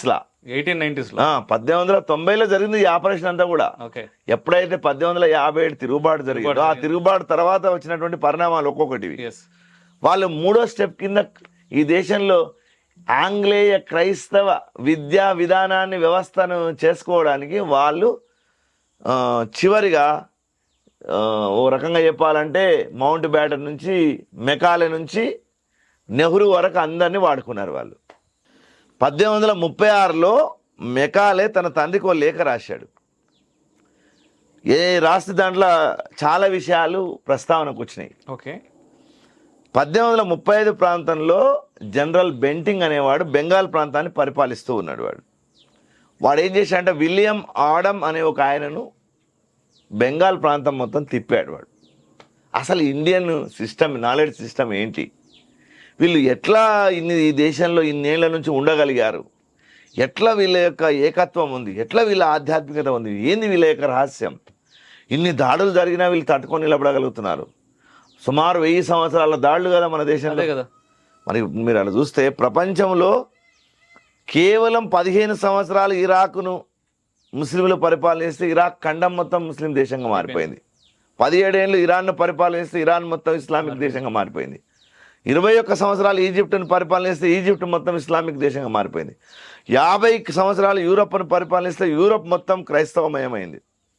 అట్లనే గ్రీకు, అట్లనే చైనీసు, చాలా చోట్ల ఎక్కడెక్కడ వీళ్ళు పోయినారు అక్కడక్కడ విధ్వంసాలు అయిపోయినాయి. అయితే మరి 1000 సంవత్సరాల్లో సుమారు 700 సంవత్సరాలు ఈ దేశంలో ముస్లింలు, 200 ఏళ్ళు క్రైస్తవులు పరిపాలించిన ఈ దేశంలో హిందుత్వం ఎందుకు నిలబడి ఉంది? ఇది వాళ్ళు ఒక రీసెర్చ్గా పెట్టుకున్నారు. ఈ విలియం ఆడమ్ అనేవాడు బుర్ద్వాన్ అనే ఒక జిల్లాకు పోయాడు బెంగాల్లో. వాడు పోయి ఒక రఘునాథ గోస్వామి అని ఒక పల్లెటూరులో ఒక ఆయనను కలిశాడు. అతని యొక్క రచనలు, సంస్కృతంలో రాసిన రచనలు చూస్తే వాడు నోరు తెరిచాడు. వాడు ఆ విలియం ఆడమ్స్ రిపోర్ట్లో పేర్కొన్నాడు. వాడు రఘునందన్ గోస్వామి రోగార్ణవ తరంగిణి, అరిష్ట నిరూపణ, చందోమంజరి, సదాచార నిర్ణయం, శరీర వివృత్తి, ధాతు దీపం, లేఖాదర్పణం, ద్వైత సిద్ధాంత దీపిక, గోవిందమోదయం, రామరసాయనం 30,000 శ్లోకాలలో రాశాడు. అతను మొత్తం 30 కావ్యాలు రాశాడని మన కోవెల సంపత్ కుమార్ తన పుస్తకంలో రాశాడు. ఇది చూసిన తర్వాత వాడి కళ్ళు తిరిగిపోయాయి. అనే ఒక పల్లెటూరులో ఉండేవాడు ఇన్ని వేల శ్లోకాలతోటి పుస్తకాలు రాయడం ఏంటి? ఈ ధర్మం ఇక్కడ ఉంది వీళ్ళకి బలంగా. దీన్ని దెబ్బ కొట్టాలంటే ఎట్లా కొట్టాలంటే ఇంగ్లీష్ ద్వారా దెబ్బ కొడదాం అనుకున్నాడు వాడు. ఇంగ్లీష్ ద్వారా దెబ్బ కొట్టినటువంటి ప్రభావమే ఈ 75 ఏళ్లలో భారతదేశం యొక్క స్ట్రక్చర్ను అభివృద్ధి పరంగా కొంత ఇతర దేశాలతోటి పరిచయానికి, బయటికి పోవడానికి పనికొచ్చింది. కానీ దేశంలో ఉండేటటువంటి సాంస్కృతిక విధ్వంసం, ఆధ్యాత్మిక విధ్వంసం చాలా జరిగింది. నిజానికి బ్రిటిష్ వాళ్ళు పరిపాలించినటువంటి 11 దేశాల్లో మాత్రమే ఈ రోజుకి ఇంగ్లీష్ మాట్లాడుతున్నారు. మీరు 750 కోట్ల ప్రపంచ జనాభా ఉంటే దాంట్లో 150 కోట్లు మన దేశంలో, ఇప్పుడు 150 కోట్లు చైనాలో. అంటే సుమారు ప్రపంచ జనాభాలో 48% జనాభా ఈ 2 దేశాల్లోనే ఉంది. అయితే చైనా వాళ్ళు చీనీలో మాట్లాడుతున్నాడు. వాడి వాట్సాప్, వాడి ఫేస్బుక్, వాడి ట్విట్టర్, వాడికి సంబంధించిన అన్ని హ్యాండిల్స్ చీనీలో ఉంటున్నాయి. కానీ మనం చీనీ బాయ్ బాయ్ అన్నాం, దెబ్బలు తిన్నాం మనం. తర్వాత రష్యా ప్రపంచంలోనే అత్యధికులు మాట్లాడేటువంటి భాషలో రష్యన్ భాష, రూసీ భాష ఒకటి. చాలా పరిశోధన గ్రంథాలు, సైంటిఫికల్ రీసెర్చ్ బుక్స్ అన్ని కూడా రూసీలో వచ్చినాయి. కాబట్టి ప్రపంచవ్యాప్తంలో ఎక్కువ మంది మాట్లాడే భాష రూసీ. దాని తర్వాత చీనీ, తర్వాత మన హిందీ, తర్వాత పోనీ ఇంగ్లీష్ వాడు ఇంగ్లాండ్లో ఉన్నాడు కదా ఒకప్పుడు, గ్రేట్ బ్రిటన్ కదా, అన్ని 100 సంవత్సరాలు మన కంట్రోల్లో ఉంది కదా. పోనీ ఇంగ్లాండ్లో ఏమైనా ఇంగ్లీష్కు సంబంధించి చాలా ప్రియారిటీ ఉందా అంటే, ఇప్పుడున్నటువంటి ఇంగ్లాండ్ పక్కన ఆనుకొని ఉన్నటువంటి డెన్మార్క్ అని ఒక చిన్న దేశం ఉంది. ఆ డెన్మార్క్ ఎంత అంటే మన హైదరాబాద్, సికింద్రాబాద్ కంటే కొంచెం పెద్దది. అలా డేనిష్ మాట్లాడతాడు వాడు. దాని పక్కన ఇంకోటి నార్వే అనే దేశం ఉంది, అది చిన్న దేశమే, ఆడ నార్వేజియన్ మాట్లాడతాడు వాడు. ఇంకో దేశం స్విట్జర్లాండ్ ఉంది, ఆడు స్వీడన్ మాట్లాడతాడు. జపాన్లో మొత్తం వాడి యొక్క వ్యాపారం, ఇవాళ అమెరికాలో ఉండేటటువంటి ఆటోమొబైల్ వ్యాపారము, తర్వాత ఈ చలనచిత్ర రంగాల వ్యాపారం అంతా జపనీస్లో నడుస్తుంది. జపాన్ వాళ్ళే టేకప్ చేసిండ్రు. జపాన్ వాడు ఈరోజు కూడా వాడు ఇంగ్లీష్ని అడాప్ట్ చేసుకోలేదు, వాడు జపనీస్లోనే వాడిని పనిచేస్తున్నాడు. జర్మన్ వాళ్ళు జర్మన్లో చేస్తున్నారు. ప్రపంచంలోనే అత్యధిక జనాభా ఉన్నటువంటి క్రైస్తవం అనుకుందాం కొద్దిసేపటి. క్రైస్తవులంతా ఆరాధించేటటువంటి బైబిల్ హిబ్రూ భాషలో ఉంది. హిబ్రూలో. ఓకే, దాని తర్వాత ఉన్నటువంటి సంఖ్య, జనాభా సంఖ్య మొత్తం ఇస్లాం, ముస్లింల సంఖ్య ప్రపంచవ్యాప్తంగా చాలా ఉంది. ప్రపంచవ్యాప్తంగా ముస్లింల యొక్క పవిత్రమైనటువంటి గ్రంథం ఖురాన్ అది అరబీలో ఉంది. తర్వాత హిందువులంతా పరమ ఆరాధనీయమైనటువంటి గ్రంథాలన్నీ కూడా సంస్కృతంలో ఉన్నాయి. 701 శ్లోకాల భగవద్గీత, 1,00,000 శ్లోకాల మహాభారతం, 5,30,000 శ్లోకాల పురాణాలు, 18 పురాణాలు, అంటే 30,000 చిల్లర శ్లోకాలు ఉండేటటువంటి భాగవతం, 24,000 శ్లోకాల రామాయణం, ఆ తర్వాత వచ్చినటువంటి బ్రహ్మసూత్రాలు, నారద భక్తి సూత్రాలు. నువ్వు భారతీయుని అనేవాడిని కదిలిచ్చే ప్రతి విషయం సంస్కృతంలోనే ఉంది. అదేం చెడ్డది కాదు, అది ఉంది కాబట్టి ఈరోజు ఈ ధర్మం నిలబడ్డది. కాబట్టి ప్రపంచవ్యాప్తంగా ఈ భాషల యొక్క ఒక అధ్యయన పరిశీలన చూసినట్టయితే వాళ్ళు ఒక మెకానిజం పెట్టుకున్నారు. ఆ మెకానిజం మెకాలతో స్టార్ట్ చేసిండ్రు. అది ఆ మెకాలతో స్టార్ట్ చేసి దాన్ని నెహ్రూ వరకు దాన్ని నడిపించి భారతదేశంలో ఇంగ్లీష్ను ప్రమోట్ చేయడం, ప్రాచీన సంస్కృతాన్ని ధ్వంసం చేయడం, మాతృభాషల్ని ధ్వంసం చేయడం. ఫర్ ఎగ్జాంపుల్ కల్చర్ ఎట్లా ఉంటుంది, రెయిన్ గో అవే, వర్షమా రావద్దని వాడు పాడిస్తున్నాడు. అమెరికాలో 10 నెలలు వర్షమే ఉంటుంది కాబట్టి వాళ్ళకి అది సరిపోతుంది, మనకెట్లా సరిపోతుంది? మన దగ్గర సరిపోదు అది. సో ఈ పిల్లల లోపల తెలియకుండా ఇంకల్కేట్ చేయడం, చిట్టి చిలుక అమ్మ కొట్టిందా, పండు తెచ్చావా, గూట్లో పెట్టావా, గుట్టుకున మింగావా అన్న శ్లోకం కావచ్చు, ఇంతంత దీపము ఇల్లంత వెలుగు, గోరంత దీపము కొండంత వెలుగు, మా చిట్టి పాపాయి మా కంటి వెలుగు. ఇది మన మాతృత్వాన్ని సూచించేటటువంటిది. అమ్మ మొదటి దైవము, ఆవు పాలు మధురము, ఇటుక గోడ మందం, ఈల పాట విందము. ఇది ఒక మన కల్చర్ను, మన భాషను చెప్పేటటువంటిది. కోతులు పుట్టింది ఎందుకురా, కొమ్మలు విరిచేటందుకురా, కొమ్మలు విరిచేది ఎందుకురా, లంకకు పోయేటందుకురా, లంకకు పోయేది ఎందుకురా, వారధి కట్టేది ఎందుకురా, సీతను చూచేది ఎందుకురా, రావణు చంపేది ఎందుకురా, సీతను తెచ్చేది ఎందుకురా, మన రాములకు ఇచ్చేటందుకురా. ఇది నేను మొత్తం నీ ధర్మాన్ని నీకు తెలియజేసేటివి కదా. మరి ఇవి నీ దగ్గర ఎక్కడున్నాయి? అవి మొత్తం తెలియకుండా నీకు విధ్వంసం అయిపోయినాయి. నీ పిల్లలంతా హో లుక్ ఎట్ ద మూన్ అని ఆకాశం వైపు చూస్తున్నారు, లేదా జానీ ఎస్పాపా అంటున్నారు. కాబట్టి నిన్ను భాషల పరంగా ఎప్పుడైతే దెబ్బ కొట్టిన తర్వాత నీవు తెలియకుండా వ్యాపారం వైపు, వాడి వైపు చూస్తావు. అందుకే ఇవాళ నీకు పతంజలి భాష్యం అని నేను అన్నా అనుకో, పతంజలి భాష్యం అంటే మనకు రామ్దేవ్ బాబా టూత్ పేస్ట్ పతంజలి తప్ప ఏం తెలియట్లేదు, అంతకుమించి జ్ఞానం లేకుండా చేసి పడేశాడు. అంటే నీ జ్ఞానాన్ని మొత్తం ఇంగ్లీష్తో దెబ్బ కొట్టాడు. దానికి నేను ఇందాక చెప్పినటువంటి మెకాలే మొదలుకొని మౌంట్ బ్యాటన్ వరకు, నెహ్రూ తర్వాత కాలం వరకు దీన్ని ఉపయోగించుకున్నారు. కాబట్టి ఇక్కడ సిక్కులను దెబ్బతీశారు, అక్కడ ఇస్లాంను దెబ్బతీశారు, ఇక్కడ మన ఇంగ్లీష్ విద్యతోటి భారతీయ విద్యల్ని ధ్వంసం చేశారు. చేయడం వల్ల నీ దగ్గర నీకంటూ ఉండేటటువంటి అస్తిత్వం తెలియకుండా నాశనం అయిపోయింది. నీవెవరో నేను తెలుసుకునేటటువంటి పరిస్థితి లేకుండా చేశారు. మన దేశంలో నదులు ఉన్నాయనుకోండి, ఫర్ ఎగ్జాంపుల్, నది అంటే మనకు టూరిస్ట్ పాయింట్ కాదు అది, లేదా పడవలేక అటు బయట వచ్చేది కాదు అది. మనకు నది అంటే ఒక పవిత్రమైనటువంటి భావం. మనకు ఎందుకు పవిత్రమైన భావం అంటే, ఆధ్యాత్మికంగా పరమాత్మను నీవు ప్రకృతి నిండా దర్శనం చేసేటప్పుడు నదిలో నీకు పరమాత్మ దర్శనం అవుతాడు. నీకు ఒక పర్వతం ఉందంటే నీ దగ్గర టూరిస్ట్ స్పాట్ కాదు అది. ఆ పర్వతం నీకు ఒక ఆధ్యాత్మిక తత్వాన్ని తెలియజేసేటట్టుగా ఉంటుంది. అది మన దేశం యొక్క కల్చర్. అది ఈ కల్చర్స్ అన్నీ తెలియకుండానే నీకు టూరిస్ట్ స్పాట్ల కింద మార్చేస్తారు. అంటే అక్కడ వ్యాపారం మొదలవుతుంది, ఆధ్యాత్మికత పోయి వ్యాపారం మొదలవుతుంది.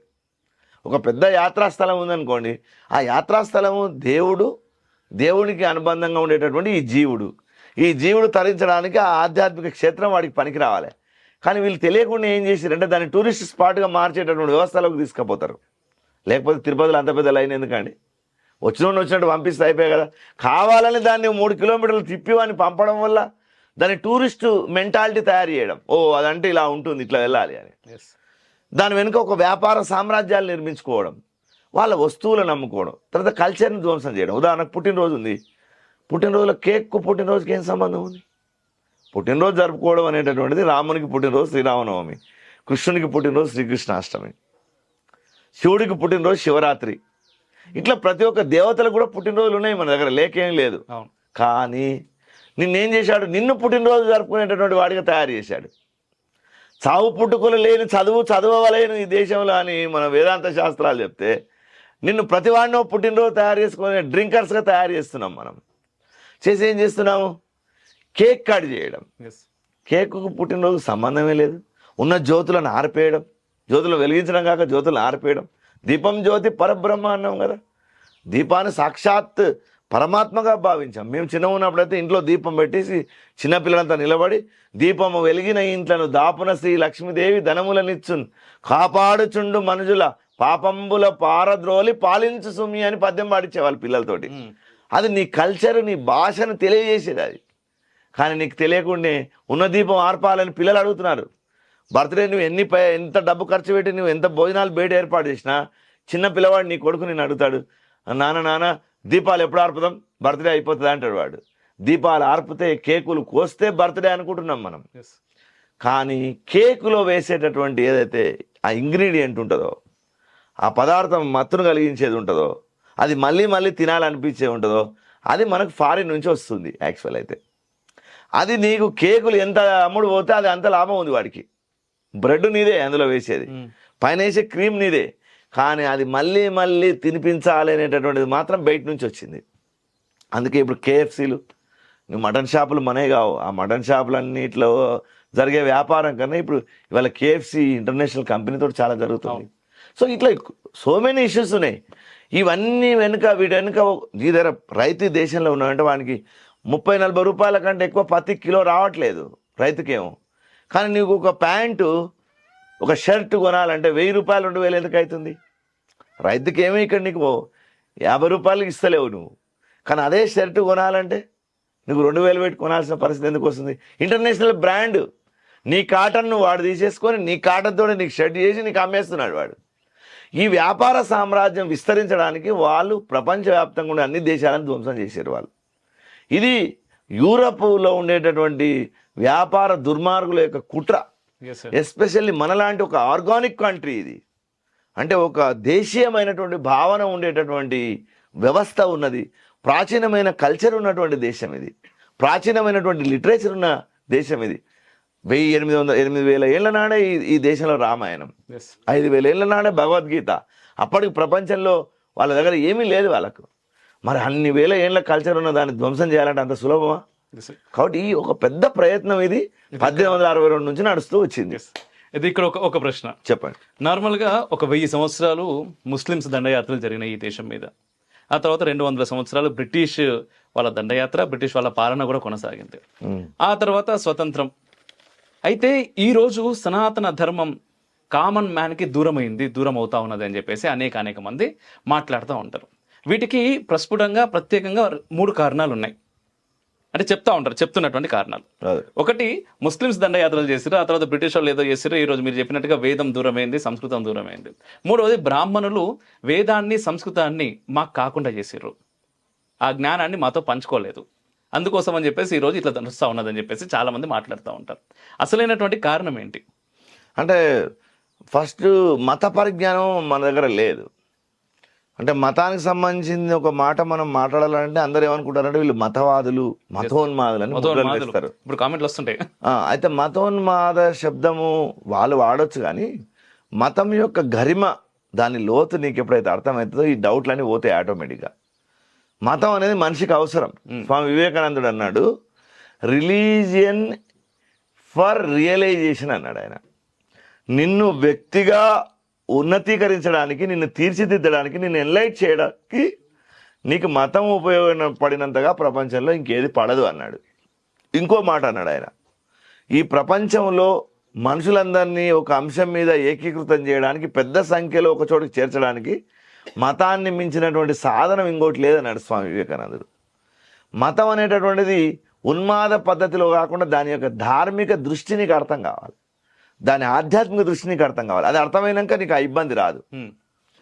అట్లా లేకుంటే చిల్లరు మతం అయిపోతుంది. మతం గురించి ఎవడు మాట్లాడినా చిల్లర మాట్లాడతారు, చిల్లర కామెంట్స్ ఇప్పుడు చూస్తాం కదా మనం ఫేస్బుక్లలో వాట్సాప్లలో కొందరు ఏది పడుతుంది వాడికి ఏది తెలుస్తుంది అది పెడుతూ ఉంటారు. నీకు మత పరిజ్ఞానం లేదు. మతం యొక్క లోతులు నీకు ఎప్పుడైనా అర్థమైతేవో ఇది పేద ధనికులకు సంబంధించింది కాదు. లేకపోతే మరి బ్రాహ్మణ కులంలో పుట్టినటువంటి అన్నమయ్య 32,000 కీర్తనలు రాస్తే దాంట్లో ఒక కీర్తన అంటాడు, బ్రహ్మమొక్కటే పరబ్రహ్మమొక్కటే పరబ్రహ్మమొక్కటే కందువగు హీనాధికములిందు లేవు అని 15వ శతాబ్దంలో చెప్పాడు. మరి 12వ శతాబ్దంలోనే మన షాద్నగర్ దగ్గర ఉన్న సంతాపూర్ అని ఒక విలేజ్ ఉంది. ఓకే, అక్కడ ఒక ఆయన సింహగిరి కృష్ణమాచార్యులు అని అంధుడు గుడ్డివాడు 12వ శతాబ్దంలో చెప్తున్నా సింహగిరి వచనాలని రాశాడు. ఆయన సింహగిరి నరసింహస్వామి సింహాచల నరసింహస్వామిని ఆరాధించాడు. అక్కడే వెళ్ళి ఉన్నాడు ఆయన. కానీ ఆయన పుట్టుక ఇక్కడ జరిగింది, తెలంగాణలో జరిగింది. ఆయన అన్నాడు, దేవా విష్ణు భక్తి లేని కులజుండే, ఎవరికైతే విష్ణు భక్తి ఉండదో వాడేమైనా నిజమైనటువంటి కులజుడా? స్వపచుండైననేమి ఏ వర్ణంబైననేమి వాడు మాంసం తిన్నవాడైనా సరే, ఆ కుక్క మాంసం తిన్నవాడైనా సరే అని గీతలో చెప్పిన మాట ఆయన ఇక్కడ చెప్పాడు. ఏ వర్ణంబైననేమి వాడు ఎవడైనా సరే నీ యొక్క తత్వాన్ని హృదయంలో పెట్టుకుంటే వాడే పో భక్తుడు అన్నాడు 12th సెంచరీలో. తర్వాత 5వ శతాబ్దంలోనే ఆల్వార్లు నయనార్లు తమిళనాడులో అద్భుతమైనటువంటి వాళ్ళ యొక్క ఆధ్యాత్మిక ప్రభను విశ్వవ్యాప్తం చేశారు. 12వ శతాబ్దంలోనే మహాత్మా బసవేశ్వరుడు కర్ణాటకలో అన్ని కులాల వాళ్ళ మెడల్లో లింగం వేశాడు. అక్కమహాదేవి, చెన్న బసవేశ్వరుడు, అల్లమ ప్రభు, గానద కన్నప్ప, మడివాలు మాచయ్య, మేదర కక్కయ్య, అన్ని కులాల వాళ్ళు ఉన్నారు. ఇప్పుడు నేను చెప్పిన పేర్లలో 60 మంది లిస్ట్ ఉన్నది. అది ఒక అనుభవ మండపం అని ఒక అసెంబ్లీ లాంటిది పెట్టుకొని దాంట్లో అన్ని కులాల వాళ్ళను పెట్టుకొని ఆయన చర్చలు చేశాడు. ఆయన మడివాలు మాచ, ఇప్పటికి మీరు రజకుల్లో గోత్రం ఉంటుంది, మడేలు గోత్రం అంటారు వాళ్ళు. ఆయన మడివాలు మాచయ్య రజకుడు. ఆయన రజకుడు ప్రియభక్తుడు, బసవేశ్వరుని దగ్గర అనుభవ మండపంలో ముఖ్యమైన వాడు. మాదిగ హరలయ్య, కిన్నెర బ్రహ్మయ్య, గానద కన్నప్ప, ఆడవాళ్ళకు లేదంటారు 12వ శతాబ్దంలోనే అక్కమహాదేవి, అలమప్రభు, చెన్న బసవేశ్వరుడు, వీళ్ళందరినీ 12వ శతాబ్దంలో బసవేశ్వరుడు కూర్చోబెట్టుకున్నాడు. మీరు బ్రహ్మంగారి దగ్గరికి వస్తే అన్నాజయ్ అనే ఒక బ్రాహ్మణుడు ఆయనకు శిష్యుడు, ఒక సిద్ధప్ప అనే ఒక దూదేకులు ఆయనకు శిష్యుడు, తర్వాత కక్కయ్య అనేటటువంటి ఒక దళితుడు ఆయన దగ్గర శిష్యుడుగా ఉన్నాడు. ఈ ప్రయత్నం అన్ని కాలాల్లో చేస్తూ వచ్చారు. మరి 7వ శతాబ్దంలో శంకరుడు చండాలుడు అడ్డుగా వచ్చి ఆయన్ను పరీక్షిద్దాం అనుకున్నాను. నేను అద్వైత భావన ఎంత ఉందో చూద్దామని జుట్టంతా విరబోసుకొని కళ్ళ నిండా పుసిపెట్టుకొని తూగుతూ తాగుతూ ఊగుతూ అడ్డంగా వచ్చాడు. గంగానది స్నానం చేసి వస్తున్నాడు ఆయనకు వారణాసిలో. జరగండి అని శిష్యులు అన్నారు. ఎవరిని జరగమంటున్నావా? నన్ను జరగమంటున్నావా? నా లోపల ఉన్నటువంటి నువ్వు చెప్పే బ్రహ్మాన్ని జరగమంటున్నావా? నీ కమండలంలో ఉండేటటువంటి నీళ్ళల్లోని సూర్యుడు, నా సారా పాత్రలో ఉండేటటువంటి సూర్యుడు ఒక్కడా ఇద్దరా? మరి వాళ్ళిద్దరు వేరైనప్పుడు నువ్వు నేను వేరైపోతాం, వాళ్ళిద్దరు ఒకటైనప్పుడు నువ్వు నేను ఒకటైతాం. నువ్వు ఎవరిని జరగమంటున్నావు చెప్పు అన్నాడు చండాలోపి మమ గురువు, ఈ చండాలుడే నా గురువు అని సాక్షాత్తు ప్రణామం చేసి మనీషా పంచకం రాశాడు ఆదిశంకరులు. రామానుజుడు తిరుకోష్టియార్ దేవాలయం పైకెక్కి అన్ని కులాల వాళ్ళందరినీ ముందు నిలబెట్టుకొని వాళ్ళందరికీ ఈరోజు మీరు మోక్షానికి వెళ్ళేటటువంటి ఒక అద్భుతమైన పని చేస్తాను చూడండి అని వాళ్ళందరికీ నారాయణ మంత్రోపదేశం చేశాడు. వాళ్ళ గురువైన గోష్ఠిపూర్ణుల దగ్గరికి ఒకడు వెళ్ళి చెప్పాడు, మీ శిష్యుడు చూడు దేవాలయం మీద ఎక్కి అన్ని కులాల వాళ్ళకు మంత్రం చెప్తున్నాడు అంటే ఆ గోష్ఠిపూర్ణులు పిలిపించాడు. ఇది 1017 తర్వాత జరిగిన సంఘటన. పిలిచి ఏమయ్యా రామానుజన్ ఇట్లా చేయడం తప్పు కదా అన్ని కులాల వాళ్ళు చెప్తే ఏమవుతుంది స్వామి అన్నాడు.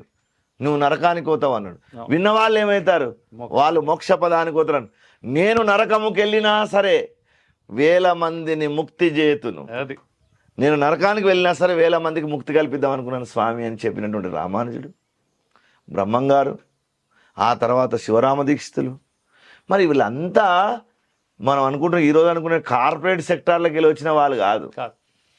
దేహము శాశ్వతము కాదు, దేవుని నమ్ముకోవలెను, మోహమందే మునుగవలదయ్యా ఓ తులసీదాస్ అని ఆధ్యాత్మిక ప్రబోధం చేసిన వాళ్ళు. అష్టావక్రుడు అంటాడు, దేహాభిమాన పాశేన చిరం బద్ధోసి పుత్రక బోధోహం జ్ఞాన ఖడ్గేన తన్నికృత్య సుఖీభవ.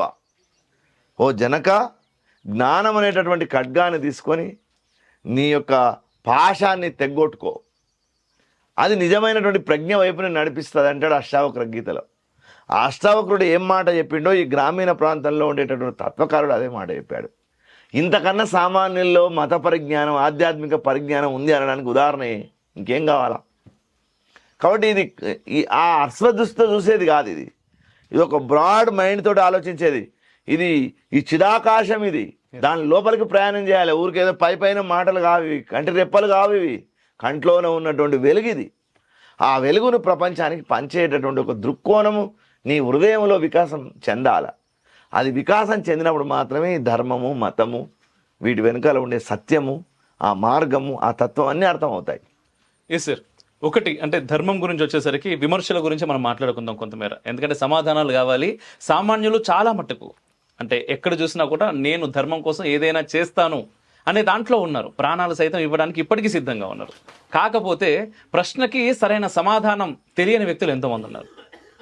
ఆ సమాధానం తెలియక వాడు వేసిన ప్రశ్నే నిజం అనుకునేటటువంటి జనాలు కూడా ఉన్నారు. దాంట్లో భాగంగా కొత్తగా ఈ మధ్య కాలంలో చాలా ఎక్కువగా వినిపిస్తున్నది ఏంటి అంటే, బౌద్ధం అనేది కొత్తగా వచ్చి కొంతమంది సోషల్ మీడియాలో కావచ్చు, బయట కావచ్చు, అసలు సనాతన ధర్మం కంటే కూడా ముందే బౌద్ధం ఉంది, ఆ బౌద్ధ దేవాలయాలను అన్నిటినీ కూడా మీరు కూల్చేసి మీరు రాముని గుడి, మీ శివుని గుడి కట్టిరని చెప్పేసి యూట్యూబ్లో వీడియోలు కూడా చేస్తున్నారు. దానికి కొంతమంది సపోర్ట్ చేస్తుంటారు. అసలు ఎలా చూడొచ్చు దీన్ని మనం? అంటే బుద్ధుడు పరాయి వాడు ఏం కాదు. బుద్ధుడు ఈ సనాతన ధర్మంలో భాగమే. బుద్ధుడు ఎక్కడ కూడా దేవుడు లేడని, దేవుడు ఉన్నాడని చెప్పలేదు. ఆయన దృష్టి ఏమిటంటే ఈ విపరీత బుద్ధి నుంచి జనాలను మళ్లించాలనుకున్నాడు. విపరీత బుద్ధి అంటే నేను ఇందాక మొదట చెప్పినటువంటి వైదిక దర్శనంలోని కర్మకాండలో మునిగి ఉన్నటువంటి వాళ్ళను బయటికి తేవాలనుకున్నాడు. మరి అట్లా మాట్లాడితే దక్షయజ్ఞం జరిగింది. దక్షయజ్ఞంలో దక్షుడు సాక్షాత్ పరమేశ్వరుని యొక్క మామ, పిల్లనిచ్చిన మామ.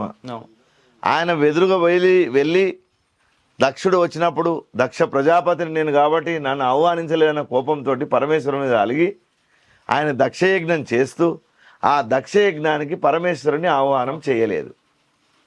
చేయకపోతే తర్వాతలో పార్వతి వెళ్ళింది, ఆమె అగ్నికి ఆహుతయింది, యోగాగ్నికి.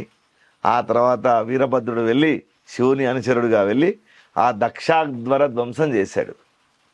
మరి ఈ కథ మనకి ఏం తెలియజేస్తుంది? ఇది మీరు పురాణ కథగా చూస్తే ఇక్కడ శివుడు, శివుని మహిమ, త్రిశూలాలు, దక్షుని చంపడాలు ఇలాంటివి ఉన్నాయి కదా. కానీ కథ ఏం తెలియజేస్తుంది అంటే విపరీత కర్మను నిరసిస్తుంది ఇది. దక్షుడు కర్మ చేయడంలో దక్షుడు, ఇది ఆయన క్యాపబిలిటీ చాలా ఉంది. కర్మలోనే మునిగి ఉన్నాడు. మరి కర్మలో మునిగి ఉండి ఏం చేశాడంటే అన్ని పట్టుకున్నాడు కానీ ఈశ్వరుణ్ణి మర్చిపోయాడు. పరమాత్మ లేడు అందులో. ఆ కర్మలో పరమాత్మ లేనటువంటి కర్మ ఉండడానికి ఈ ప్రపంచంలో లేదు. అది దక్షాధ్వర ధ్వంసంలోని కథలోని అంతరార్థం. దాన్నే బుద్ధుడు ఏం చేశాడంటే నీ కర్మకు సంబంధించినటువంటి విషయాలను పక్కన పెట్టి జ్ఞానం వైపు కొంచెం ప్రయాణం చేయండి. అది ఉపనిషత్తులోంచి తీసుకున్నాడు ఆయన. ఆయన కొత్త ఏడికి వెళ్ళి చెప్పని వేరే ఎక్కడి నుంచి తీసుకునే వాళ్ళని చెప్పమని చెప్పండి. బుద్ధుడు సరే మన దగ్గర నుంచి తీసుకోలేదు, ఆయన హిందుత్వకు సంబంధం లేదు, ఆయన నుంచి హిందువులు ఆయన ఏడికి వెళ్ళి తీసుకున్నాడు. ఈ ప్రపంచంలో దేనికైనా ఒక ఉత్పత్తికి స్థానం ఉంటుంది కదా. ఆ ఉత్పత్తి స్థానాన్ని నువ్వు చెప్పుపోని, వాళ్ళకి అది ఏం తెలియదు, ఊరికే బురద వేయడానికి మాట్లాడేది. మీకు చిన్న ఎగ్జాంపుల్ చెప్తా. ఒక మేకపిల్ల ప్రాణం పోతుంటే తన ప్రాణం ఇవ్వడానికి సిద్ధపడ్డాడు గౌతమ బుద్ధుడు. అంటే దానికన్నా నా ప్రాణం తీసుకోండి అని అంత అహింసావాది ఆయన. అహింస పరమో ధర్మ అన్న వైదిక సూత్రాన్ని బుద్ధుడు 100% పాటించినటువంటి వాడు. మీరేం చేస్తున్నారు? మేము యూనివర్సిటీలలో ఆవులను కోస్తాం, బీఫ్ ఫెస్టివల్ చేస్తాం అంటున్నారు వాళ్ళు. మరి బుద్ధుడు అలా ఏమన్నాడా? నువ్వు బుద్ధుని అనుసరుడు అవుతావా ఒకవేళ అట్లా చేస్తే? నేను అడుగుతున్నాను. బుద్ధుడు చేసినటువంటి చూడు ఎన్ని విషయాలు ఉన్నాయో. బుద్ధుడు ఇచ్చినటువంటి త్రిపిటకాలు, బుద్ధుని తర్వాత వచ్చినటువంటి ఆ బౌద్ధ ధర్మ శాస్త్రాలు. అంతకుముందు మన దగ్గర వైదిక శాస్త్రాలు లేవా? వ్యాకరణం లేదా మన దగ్గర? అంతకుముందు ఉన్నటువంటి ఆ షట్శాస్త్రాలు లేవా? షట్శాస్త్రాల దారిలోనే, అనేక ధర్మ గ్రంథాల దారిలోనే తాను గ్రంథాల ద్వారానే కదా ఈ లోకానికి అందించింది. అది వాస్తవమా కాదా? అట్లానే సమదర్శన అనేటటువంటి ఒక ధర్మపదం ఆయన తీసుకున్నాడు. మనం వటపత్ర షాయిని చూపిస్తాం, ఆయన బోధి చెట్టు తీసుకున్నాడు. తపస్సు అనేటటువంటిది ఏడికెళ్ళి వచ్చింది, అది ఏ మతంలోంచి వచ్చింది నేను అడుగుతున్నాను. బుద్ధుడు తపస్సు చేశాడు. తపస్సు అంటే జ్ఞానం కొరకు కళ్ళు మూసుకొని కూర్చున్నాడు. దాన్ని మన వాళ్ళు ఏమని పిలిచారు? ఆ రిచువల్ను తపస్సు అనే కదా పిలిచింది. అదే పని మరి ఏడు నుంచి వచ్చింది, సనాతన ధర్మం నుంచి వచ్చిందే కదా. అట్లనే ఉపనిషత్తుల యొక్క అంతరంగం బుద్ధుని దగ్గర ఉన్నది. నీవు దయ, కరుణ, సంతృప్తి, కోరికలు లేకుండా జీవించడము, ప్రతిదాన్ని సమదర్శనం చేయడము, ఇదంతా నీకు ఉపనిషత్తుల్లో లేని ఫిలాసఫీ కాదు కదా. అట్లానే అశోకుని కూడా తీసుకొచ్చి మధ్య హిందుత్వ వ్యతిరేకంగా సూచించడానికి అశోకుడు చాలా దయామయుడు. రాముణ్ణి దెబ్బతీయడానికి అశోకుని ముందుకు తెచ్చారు చాలామంది. నిజంగా చెప్పాలంటే రాముణ్ణి క్రూరునిగా చూపించడం, సీతమ్మని అడవికి పంపించాడని, ఇంకేదో చేశాడని, అశోకుడు రోడ్లపైన చెట్లను నాటించాడని ఒక వాక్యాన్ని చెప్పి ఈ దేశం మొత్తం బ్రెయిన్ ఖరాబ్ చేసారు. చెప్పి చెప్పి చెప్పి ఆ వాస్తవానికి కళింగ లొంగలేదు అశోకుడికి. దేశమంతా లొంగింది, కానీ కళింగ ఒక్కటి లొంగల. చిన్న రాజ్యం. కళింగ లొంగపోతే భయంకరమైనటువంటి హింస చేశాడు ఆ దేశం మీద అశోకుడు వెళ్ళి. దాన్ని కూడా వీళ్ళు మళ్ళీ పరివర్తన లాగా చెప్తారు. కాదు కదా, ఆయన్నే ఆలోచించాడు. అబ్బా ఈ ప్రపంచం అంతా నా పాదాక్రాంతమైంది, కానీ ఆ దేశం లొంగలేదు అంటే వాళ్ళకి ఏం కల్చర్ ఉంది, వాళ్ళ గొప్పతనం ఏందని అశోకుడు ఆలోచించాడు. నీతి, విలువలు, అహింస, సంస్కారాలు, వీటన్నిటినోడుగా బుద్ధుడు సనాతన ధర్మం నుంచే తీసుకున్నాడు. తర్వాత ధ్యానము, ఆరామాలు, చైత్యాలు, ఆశ్రమాల యొక్క మరో రూపాలే అవి, వేరే ఏమి కావు. త్రిపిటకాలు పూర్వపు గ్రంథాల యొక్క రూపాలే. అట్లానే కలకత్తాలో బౌద్ధ మహాపరినిర్వాణ విగ్రహంతో పాటు అక్కడ గణేష, కార్తికేయ, దిగ్దేవతల పూజ జరుగుతుంది. ఆగ్నేయాసియాలో విష్ణువు మరియు బుద్ధుడు ఉన్నాడు. కంబోడియా లాంటి బౌద్ధ దేశంలో బుద్ధుడు బంగారు ప్రతిమతో పాటు విష్ణువు యొక్క పాదాలు ఉన్నాయి. థాయిలాండ్లో రామరాజ్యం, వాళ్ళు ఇప్పటికి రాజు కింగ్ 1, కింగ్ 2, కింగ్ రామ అని పెట్టుకుంటారు వాళ్ళు. కింగ్ రామ 1, రామ 2 ఇట్లా. అట్లానే థాయిలాండ్లో రామరాజ్యం అంటారు వాళ్ళు. బుద్ధునితో పాటు శివుడు, వినాయకుడు, బ్రహ్మల పూజ జరుగుతుంది అక్కడ. రాజును వేదాంగ తత్వజ్ఞాని పిలుస్తారు. అశ్వఘోషుడి యొక్క బుద్ధ చరిత్ర లోపల నారాయణుడి పేరున్నది. నిష్పన్న యోగావల్ అనే దాంట్లో 21 చక్రాల పూజ ఉన్నది, మన షట్చక్రాల్లాగా. అట్లానే కార్తికేయుడు, గణపతి, ఇంద్రుడు, వాయువు, దిగ్దేవతలు ఆ చక్రాల్లో పూజింపబడుతూ ఉన్నారు. అట్లానే వైశాలి మగధలో సనాతనులకు బహుమతులు ఇచ్చినట్టుగా ఉన్నది. కొలంబో మహాయాన బుద్ధుని ఆలయం పేరు గంగారాం. పున్నమి రోజు బుద్ధునికి జ్ఞానోదయం అయింది అన్నట్టుగా 37 ఏళ్ల వయస్సులో 49 రోజుల తపస్సు. మరి పున్నమి ఏంటి, కార్తీక పున్నమి ఏంటి నిజానికి చెప్పాలంటే. అట్లానే వైరాగ్యము, బుద్ధుని చుట్టూ బ్రాహ్మణులే ఎక్కువ మంది ఉన్నారు. బుద్ధుడు బ్రాహ్మణులకు వ్యతిరేకమని వీళ్ళు అంటారు కదా, ఆ బుద్ధుని చుట్టూ ఉన్న వాళ్ళలో ఎక్కువ మంది బ్రాహ్మణులే ఉన్నారు. అట్లానే ఉదాహరణ కుమారిల భట్టు, శంకరుని యొక్క జీవితంలో మండన మిశ్రుడు వస్తాడు కదా, ఆ మండన మిశ్రుని గురువు కుమారిల భట్టు. ఆయన కూడా బుద్ధుని శిష్యుడే, ఆయన బుద్ధుని మార్గంలో ఉన్నటువంటి వాడే. తర్వాత ఇట్లా ఎంతో మంది ఆ బుద్ధునికి సంబంధించినటువంటి ఏ పరిజ్ఞానం లేకుండా మాట్లాడేటటువంటి వాళ్ళకి ఎంతో ఆరాధన మనకు కనిపిస్తుంది. అంతెందుకు, ఆఫ్ఘనిస్తాన్లో తాలిబాన్లు వచ్చిన తర్వాత బమియాన్ బుద్ధ విగ్రహాలు ఎంత పెద్దవి, వాటిని ధ్వంసం చేశారు వాళ్ళు. అంటే ఆడ బౌద్ధం ఉన్నట్టే కదా. సో ఇదంతా చరిత్ర. చెప్పాలంటే చాలా విషయాలు ఉన్నాయి, కానీ ఈ విషయాలన్నీ చర్చకు తేరు. దీన్ని తేకుండా అంబేద్కర్ బుద్ధుడు అంటారు వాళ్ళు. నిజంగా చెప్పాలంటే అంబేద్కర్ బౌద్ధం తీసుకున్న తర్వాత కేవలం 12 నెలలు 13 నెలలు బతికాడు ఆయన. అంతకుముందు ఆయన సనాతన ధర్మానికి వ్యతిరేకంగా ఉండవచ్చు, కానీ బౌద్ధం తీసుకున్న తర్వాత దాని యొక్క ఏమంటారు ఫలితాలు అనేటివి ఆయన ఏమి కళ్ళారా చూడలేదు. అట్లాంటి ఒక బ్లాక్మెయిలింగ్ కూడా కొంతమంది చేస్తూ ఉన్నారు ఇప్పుడు మీరు అన్నట్టుగా.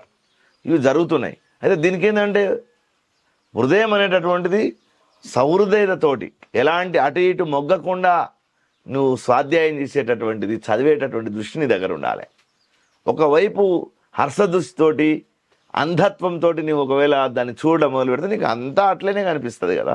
ఇప్పుడు సార్, ఇప్పుడు మీరు చెప్తున్నట్టుగా ఇప్పటికీ కూడా బౌద్ధ దేశాల్లో, అంటే వేరే దేశాల్లో బౌద్ధం పాటించే వాళ్ళు కావచ్చు, పోనీ అసలైన క్రిస్టియన్లు కావచ్చు, వేరే దేశంలో పూర్తి స్థాయిలో ఇస్లామీ ఉన్నటువంటి ముస్లిం దేశాలు కావచ్చు, ఈరోజు మన దేశంలో భారతదేశంలో పుట్టి ఇక్కడే జీవిస్తున్నటువంటి ఆ మతం మారినటువంటి క్రిస్టియన్లు కానీ కొంతమంది ముస్లింలు కానీ అవును. వీళ్ళకి ధర్మం పైన ఉండేటటువంటి ఆలోచనకి, సనాతన ధర్మం పైన ఉండేటటువంటి ఆలోచనకి, వాళ్ళ ఆలోచనకి మీకు చాలా తేడా ఉంది. కొన్ని ఎగ్జాంపుల్ చెప్తా. మంగోలియాలో ఒకప్పుడు బౌద్ధం చాలా గొప్పగా ఉన్నది. ఉమ్, 1911లో అక్కడ భారీ బుద్ధ విగ్రహాన్ని అక్కడ ఉంటే అక్కడ గంధన్ మానెస్టరీ అనే ఆరామం చాలా పెద్దది.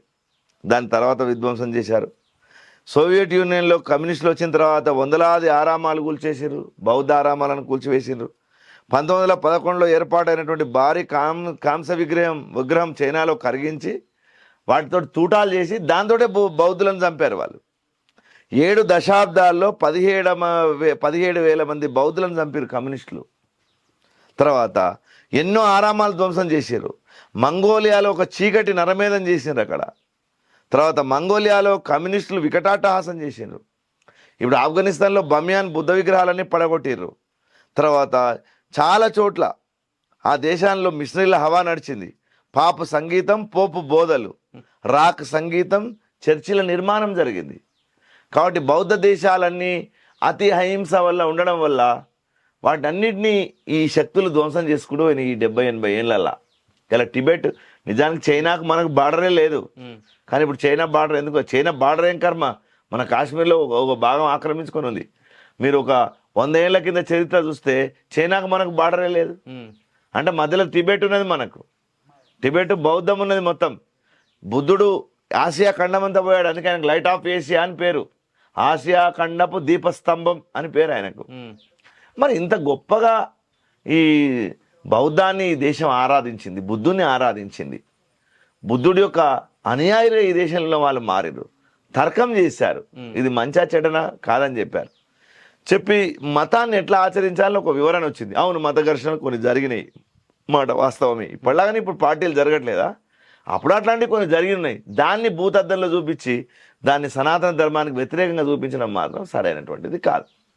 సరే, ఇప్పుడు మీరు ఒక చిన్నది, మనం స్టార్టింగ్లో 1994లో మీ ఇంటర్మీడియట్ గురించి మాట్లాడుకున్నాం. ఈరోజు 2025. 1994లోని మీరు చూసినటువంటి భారతదేశం సనాతన ధర్మం, ఈరోజు 2025లో మీరు చూస్తున్నటువంటి భారతదేశం సనాతన ధర్మం. ఎందుకంటే మనం చూస్తున్నటువంటి యాంగిల్ గురించి మనం మాట్లాడుతున్నాం దేన్నైనా కూడా. ఆ రోజు మీరు, ఈ రోజు మీరు, ఏం తేడా? దేశకాల పరిస్థితులను బట్టి మారేది ధర్మం. సత్యం ఎప్పుడు మారదు, ధర్మం మారుతూ ఉంటుంది. అంటే ధర్మం అంటే ఇప్పుడు మనం అనుకునేటటువంటి ఆధ్యాత్మికమైనటువంటి దాని సత్యం కాదు, దాని స్వరూపం మారుతుంది. ఫర్ ఎగ్జాంపుల్, సీతమ్మ వారు 8,000 ఏళ్ల కింద పుట్టి ఆమె ముగ్గేసింది, రామాయణంలో ఉంది మనకు. ఇప్పుడు మన ఆడపిల్లలు ప్లాస్టిక్ ముగ్గు తెచ్చి ఇంటి ముందర అతికించుకుంటున్నారు. అట్లానే మీరు తోరణాలు కట్టేది రామాయణంలో ఉంది 8,000 ఏళ్ల కింద. అవే తోరణాలు ఇప్పుడు కడుతూ ఉన్నారు. ఇప్పటికీ ఆనాటి వైదిక కాలంలో చేసినటువంటి యజ్ఞాలు ఈరోజు చేస్తూ ఉన్నారు. ఆ యజ్ఞాల మీద ఫారినర్స్ కూడా పెద్ద పెద్ద రీసెర్చ్లు చేసారు. చాలా పెద్ద పరిశోధనలతో గొప్ప గొప్ప పుస్తకాలు వచ్చినాయి వాటి మీద. ఒక యజ్ఞం, ఆ యజ్ఞం జరుగుతున్నటువంటి క్రమము, దాంట్లో వాడే హవిస్సులు, వాటి ప్రభావము సైంటిఫిక్గా ఎలాంటి మార్పులను కలిగిస్తాయనే దాని మీద చాలా పెద్ద మంచి మంచి రీసెర్చెస్ వచ్చినాయి వరల్డ్ వైడ్గా. సో ఇది ధర్మం అనేటటువంటి స్వరూపం మారుతుంది, కానీ దాంట్లో ఉండే సత్యం ఎప్పుడు మారదు. మాకు మీరు చెప్పే వయసు అంతా సుమారు 33-34 ఏళ్ల క్రితం ముచ్చట కదా ఇదంతా. ఈ 34 ఏళ్లలో సాంకేతిక పరిజ్ఞానం బాగా పెరిగింది, అట్నే జనాల్లో వేగం పెరిగింది. ఎన్ని వసతులు అవుతున్నాయో అంత వేగము పెరిగింది. ఇప్పుడు ఎన్ని సౌలభ్యాలు సౌకర్యాలు మనుషులకు లభిస్తున్నాయో అసలు మనిషి దగ్గర టైమే లేదు. ఇప్పుడు మనిషి దగ్గర డబ్బు బాగా పెరిగింది ఇప్పుడు, కానీ దాతృత్వ బుద్ధిలో మార్పు వచ్చింది. అప్పుడు తన దగ్గర ఉన్న పిడికడన్నం పెట్టినా వాళ్ళకు ప్రేమ ఉన్నది, ఆ పెట్టడం వెనుక ప్రేమ ఉన్నది, శ్రద్ధ ఉన్నది. ఇప్పుడు ప్రేమ లేదు. పెడుతున్నారు, చేస్తున్నారు, చాలామంది, ఎక్కువ మంది చేస్తున్నారు. వాటిని పేరు కోసమో ప్రతిష్ట కోసం కొందరు ఉపయోగించుకుంటున్నారు. వాటి స్వభావాల్లో మార్పులు చాలా వచ్చినాయి. అంటే నీ దగ్గర వస్తువు అదే ఉన్నది, కానీ స్వభావంలో మార్పు వచ్చింది. అట్నే మానవ సంబంధాలు దెబ్బతిన్నాయి, సాంస్కృతిక సంబంధాలు దెబ్బతిన్నాయి, సాంస్కృతికంగా విధ్వంసం కొంత జరిగింది, అట్నే సాంస్కృతికంగా మేల్కొల్పు కొంత వచ్చింది. అంటే ఒకవైపు లోపల ఉన్నటువంటి పదార్థం విధ్వంసం అయింది, బయట ఉన్న దానికి మాత్రం అద్భుతంగా మేకప్లు జరుగుతున్నాయి. ఆ మేకప్ చాలా బాగా పనిచేస్తుంది కూడా. గతంలో కన్నా ఇప్పుడు సనాతన ధర్మం పట్ల, హిందూ ధర్మం పట్ల అవేర్నెస్ మాత్రం పెరిగింది ప్రజల లోపల. మరి లేకపోతే కుంభమేళాలో 60 కోట్ల మంది స్నానం చేయడం ఏంది? సరే, అది మంచి చెడ్డలు ఎంత, దాని పరిమితి ఎంత, దానికి తీర్థం అంటే ఏంటి, అది వాళ్ళకి తెలిసవచ్చు తెలియకపోవచ్చు, కానీ మొత్తానికి ఒక అవేర్నెస్, మేము పోవాలి, మేము చేసుకోవాలి, మేము ఇందులో ఉండాలని పెరిగింది. అట్లే ఈ ఇంటర్నల్ మెకానిజం దెబ్బతిన్నది బాగా. దాన్ని వాళ్ళ ఆధ్యాత్మిక లోకం దాన్ని సరి చేయాల్సిన అవసరం ఉంది. ఆధ్యాత్మిక గురువులుగా చెప్పబడేటటువంటి వాళ్ళంతా కూడా ఈ ఇన్నర్ ఇంజనీరింగ్ చేయాలి. సోషల్ ఇంజనీరింగ్ ఏమో రాజకీయ క్షేత్రాల్లో జరుగుతుంది, ఇన్నర్ ఇంజనీరింగ్ చేయాలి. అయితే ఈ ఇన్నర్ ఇంజనీరింగ్, అవుటర్ ఇంజనీరింగ్ రెండు ఒక దగ్గరనే ముడివేయబడి ఉన్నాయి. వాటన్నిటిని రాజకీయ వ్యవస్థ నడిపిస్తుంది. అందుకే మేమేమంటామంటే రాజకీయంగా హిందుత్వవాదకు బలము రావాలి, హిందుత్వవాద రాజకీయాల్లోకి రావాలి, అది అధికారంలోకి రావాలి. వచ్చినప్పుడు ఎంతో కొంత ప్రొటెక్షన్ ఉంటుంది దాంట్లో. రియల్ సెక్యులరిజం ఉంది. మనం 6వ శతాబ్దంలోనే కేరళ మలబార్ తీరంలో ఈ దేశంలో మహమ్మద్ ప్రవక్త గారు బతికున్నప్పుడే మన దగ్గర 2వ మసీదు మన ఇండియాలో నిర్మాణం అయింది. అరబ్బు సుగంధ వ్యాపారుల కోసం మొట్టమొదటి మసీదు మక్కాలో నిర్మిస్తే 2వ మసీదు మన కేరళలో చేరామల్ రాజు నిర్మించాడు. కాబట్టి మనకు అట్లాంటి సుహృద్భావం ఉంది. 72 ఇస్లామిక్ గ్రూప్స్ మన దేశంలో ఉన్నాయి. 25కు పైగా క్రైస్తవాల గ్రూప్స్ మన దేశంలో ఉన్నాయి. బౌద్ధము, ఫార్సీ, జైనము, సిక్కు, వైష్ణవము, శైవము, ప్రపంచంలో ఉండే అన్ని శాంపిల్స్ మన దగ్గర దొరుకుతాయి. అందుకే ఒక చైనా వాడు, ఒక పరిశోధకుడు అన్నాడు, ప్రపంచం మొత్తం సముద్రంలో మునిగిపోయినా భారతదేశం ఒకటి బతుకుంటే చాలు, ప్రపంచానికి కావాల్సిన విత్తనాలను అందిస్తుంది అని అన్నాడు. సామాజిక విత్తనాలు. ఆ విత్తనాలను అందించాలంటే రియల్ సెక్యులరిజం రావాలి. ఇప్పుడు బజార్లో చెప్పుకునే సూడో సెక్యులరిజం, చిల్లర సెక్యులరిజం కాదు. అదేంటంటే మనుషులను తెలియనటువంటి ఏమంటారు భ్రమ, ఇల్యూజన్లో ఉంచుతుంది. అది ఎట్లాంటి ఇల్యూజన్ అంటే మతం వద్దంటూనే మతాన్ని ప్రమోట్ చేస్తుంది. అది దాని ఒక మూల భావాన్ని అర్థం చేయించదు. అది మన దగ్గర సెక్యులర్ ఆర్ సేక్రెడ్ ఈ రెండిట్లో ఉండేటటువంటిది మన యొక్క దృష్టి అద్భుతమైనటువంటిది. లేకపోతే మనం చార్వాకుని, మనం జాబాలిని అందరినీ కదా భరించింది. రుణం కృత్వా ఘృతం పిబేత్ అన్నాడు. అన్నాగా ఒప్పుకున్నాం కదా. యావత్ జీవేత్ సుఖం జీవేత్, జీవితం అంతా సుఖంగా ఉండాలని చెప్పాడు కదా. మరి ఆ పద్ధతిలోకి వెళ్తున్నామా లేక మోక్షం వైపు వెళ్తున్నామా? ఈ దృష్టికోణాన్ని ఆధ్యాత్మిక లోకము సమాజానికి ఇవ్వాలి. దాన్ని రాజకీయ వ్యవస్థ నడపగలగాలి. అందుకే మేమేమంటామంటే రాజకీయంగా తప్పకుండా ఆధ్యాత్మికవాదులు, ఈ దేశం యొక్క సంస్కృతి తెలిసిన వాళ్ళు, ఈ దేశం యొక్క నాగరికత తెలిసిన వాళ్ళు, ఈ దేశ ఆధ్యాత్మిక గ్రంథాల పరిచయం ఉన్న వాళ్ళు రాజకీయ వ్యవస్థలో స్థిరంగా నిలబడగలగాలి. లేకపోతే మనం ఏం చేస్తున్నామంటే వెస్ట్ సిటీ అంతా దొంగలకు అప్పచెప్పేసి రాజకీయాలను కలుషితం చేసి వాళ్ళ చేత పరిపాలింపబడ్డాడు. మత పరిజ్ఞానం ఎవరికైతే సరిగ్గా లేకుంటుందో వాడు సరైనటువంటి పరిపాలన చేయలేడు. దశరథ మహారాజుకు శాస్త్ర పరిజ్ఞానం ఉన్నది, కృష్ణుడికి శాస్త్ర పరిజ్ఞానం ఉన్నది, ధర్మరాజుకి శాస్త్ర పరిజ్ఞానం ఉన్నది. ఊరికనే వాళ్ళు రాజులంటే ఏదో అల్లాటప్పాగాలు యుద్ధం చేసే వాళ్ళు మాత్రమే కాదు, వాళ్ళు జ్ఞానం ఉన్నది వాళ్ళ దగ్గర. ఆ పరిపాలన ప్రజలకు సుఖం ఇచ్చింది. దానే రామరాజ్యం అంటే అర్థం అదే కదా. రాముడికి అట్లాంటిది ఉన్నది. రామాయణంలో 100 సూత్రాలు చెప్పబడ్డాయి అట్లా ప్రజలను ఎట్లా పరిపాలించాలి అనేదానికి. కాబట్టి ఎవరికైతే శాస్త్ర దృష్టి, ధర్మ దృష్టి, ఆధ్యాత్మిక దృష్టి ఉంటుందో వాళ్ళ చేతుల్లోకి రాజ్యం ఉండాలి. ఆ రాజ్యం ఉన్నప్పుడు ఆ సుభిక్షంగా ఉంటుంది, ప్రజలు క్షేమంగా ఉంటారు.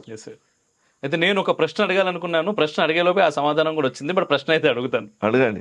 ఇప్పుడు మీరు చెప్తా ఉన్నారు, ఎందుకంటే అందరినీ మనం ఆదరించాము, అందరూ మన దగ్గరకు వచ్చారు, మన దగ్గర ఎవరైనా దొరుకుతారు అని చెప్పేసి, అండ్ వేరే ఎవరో కూడా ఏదో చెప్పిర్రు అని. అయితే ఒక్కసారి మనం చూసుకుంటే, అంటే జనాభా లెక్కలు చూసుకుంటే, సెన్సెస్ చూసుకుంటే 2011కు వచ్చేసరికి భారతదేశంలో దాదాపుగా 9 రాష్ట్రాల్లో హిందువులు మైనార్టీలు అయ్యారు. అవుతారు. అంటే నీ దగ్గర కుటుంబ వ్యవస్థ మీద నీకేం ప్రణాళిక ఉన్నది? ఎవడో గోడల మీద అదేం పార్లమెంట్లో పాస్ కాలేదు, రాష్ట్రపతి ఉత్తర్వులు రాలేదు, లేదు ఎవడన్నా మనకు వచ్చి గొప్ప వాళ్ళు ఎవరు చెప్పలేదు. కానీ ఒక్కడు ముద్దు, 2 హద్దు, 3 వద్దు అంటే నీవెందుకు దారం కట్టుకొని కూర్చున్నావు? నిన్ను ఎవడు కట్టుకోమన్నాడు? 1980లో ఎవడో గోడల మీద రాశాడు. అదేం పార్లమెంట్ చట్టం కాదు. కానీ నీ అంతకు నీవే పాటించడం మొదలుపెట్టినావు, నువ్వు ఇవాళ శిక్ష అనుభవించాల్సిందే. కాబట్టి హిందూ సమాజము ఆ దృష్టి ఉండాలి. 2 పిల్లల్ని పోషించలేనటువంటి స్థితి ఏంటండి? చేయగలిగినటువంటి సంతానోత్పత్తి చేయాలి. ఇప్పుడు దక్షిణ భారతంలో ఇప్పుడు చంద్రబాబు నాయుడు అంటున్నాడు ముగ్గురు కనని అంటున్నాడు. పెద్ద దాని క్యాంపెయినింగ్ తీసుకొని పోతుండ్రు కదా. ఇప్పుడు అదే బీహార్లో, ఉత్తరప్రదేశ్లో కొన్ని రాష్ట్రాల్లో హిందూ జనాభా ఎక్కువ కూడా ఉంది. ఉత్తరాఖండ్లో 100% జనాభా ఉంది. సో అట్లా ఎక్కడికక్కడ జరగదు. అది ఈ పాపులేషన్, ఈ టెరిటరీ, ఈ రెండు అనేటివి అవి ఒక అవగాహనతో దీర్ఘకాలిక ప్రణాళికతో చేయాల్సినాయి. ఇలాంటికున్నదంటే ఇప్పుడు బాయిదం అయితే కుదరదు కదా. తత్తరమున తవ్విన ఉపయోగం లేదు కదా. అప్పటిదప్పుడు గడ్డపార తీసుకొని బాయిదం ఉపయోగం ఏంది? ఇది ఒక 30 ఏళ్ళ ప్రణాళికగా ముందు ఉండాలి.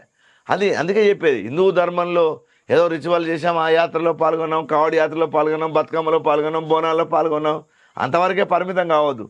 నీ పద్ధ పరిజ్ఞానం మీద 30 ఏళ్ళ అవగాహన నీకు ఇవ్వగలిగినటువంటి ఒక ఆధ్యాత్మిక వ్యవస్థ మన దగ్గర ఉండాలి. ఆ వ్యవస్థలన్నీ ధ్వంసమవుతున్నాయి రోజు రోజుకు. అవన్నీ రాజకీయాల చేత ప్రభావితం అవుతున్నాయి. ఇంకా చెప్పాలంటే ఖచ్చితంగా వాటన్నిటినీ ఆధ్యాత్మిక దృష్టి, మత దృష్టి, ఆ మతాన్ని నిర్మాణం చేయడము, ఆ మత పరిజ్ఞానం ప్రజలకు కలిగించడము, సుహృద్భావంతో జీవించడం, ఇది నేర్పించాలి. ఇది రియల్ ఆధ్యాత్మికత మేము చెప్పేది. ఆ దృష్టికోణంతో మనం పోవాలి. యాక్చువల్లీ ఏంటంటే ఇంకా చాలా చాలా చాలా ప్రశ్నలు ఉన్నాయి. మళ్ళీ ఎప్పుడైనా మాట్లాడాలి, ఖచ్చితంగా మాట్లాడాలి సార్, చాలా మాట్లాడాలి. అయితే కొన్ని పదాలు చెప్తాను, దానికి మీ డెఫినేషన్ కావాలి నాకు. చెప్పండి. మీరేం చెప్తారు? ఒకటి, పాట గుండె లోతుల్లోంచి వచ్చేది, సొంతంగా తాళం రాగం కుదురుకొని వచ్చేది, పాడగలిగినటువంటి సామర్థ్యం ఉండేది. జానపదం. జానపదం, పాట రెండు ఒకటే వాస్తవానికి. అంటే చాలా నిసర్గతత్వంతో సహజంగా వచ్చేటటువంటిది జానపదం. దానికి కర్త, కర్మ, క్రియ ఎవడు ఉండడు. ఆ జానపదం పుట్టుకొని వస్తుంది. ఒకలా వంకాయ కూర, వాసనొడ్ల వరి బువ్వ వండుకొని రమ్మాను, మాయాడి దాన్ని అని ఒక పాట ఉంది. వండనీకే కట్టె లేదు, వండనీకే కుండ లేదు, పెట్టనీకే కట్టె లేదు, ఏతులా వాడొద్దాను మామోతే బరిని.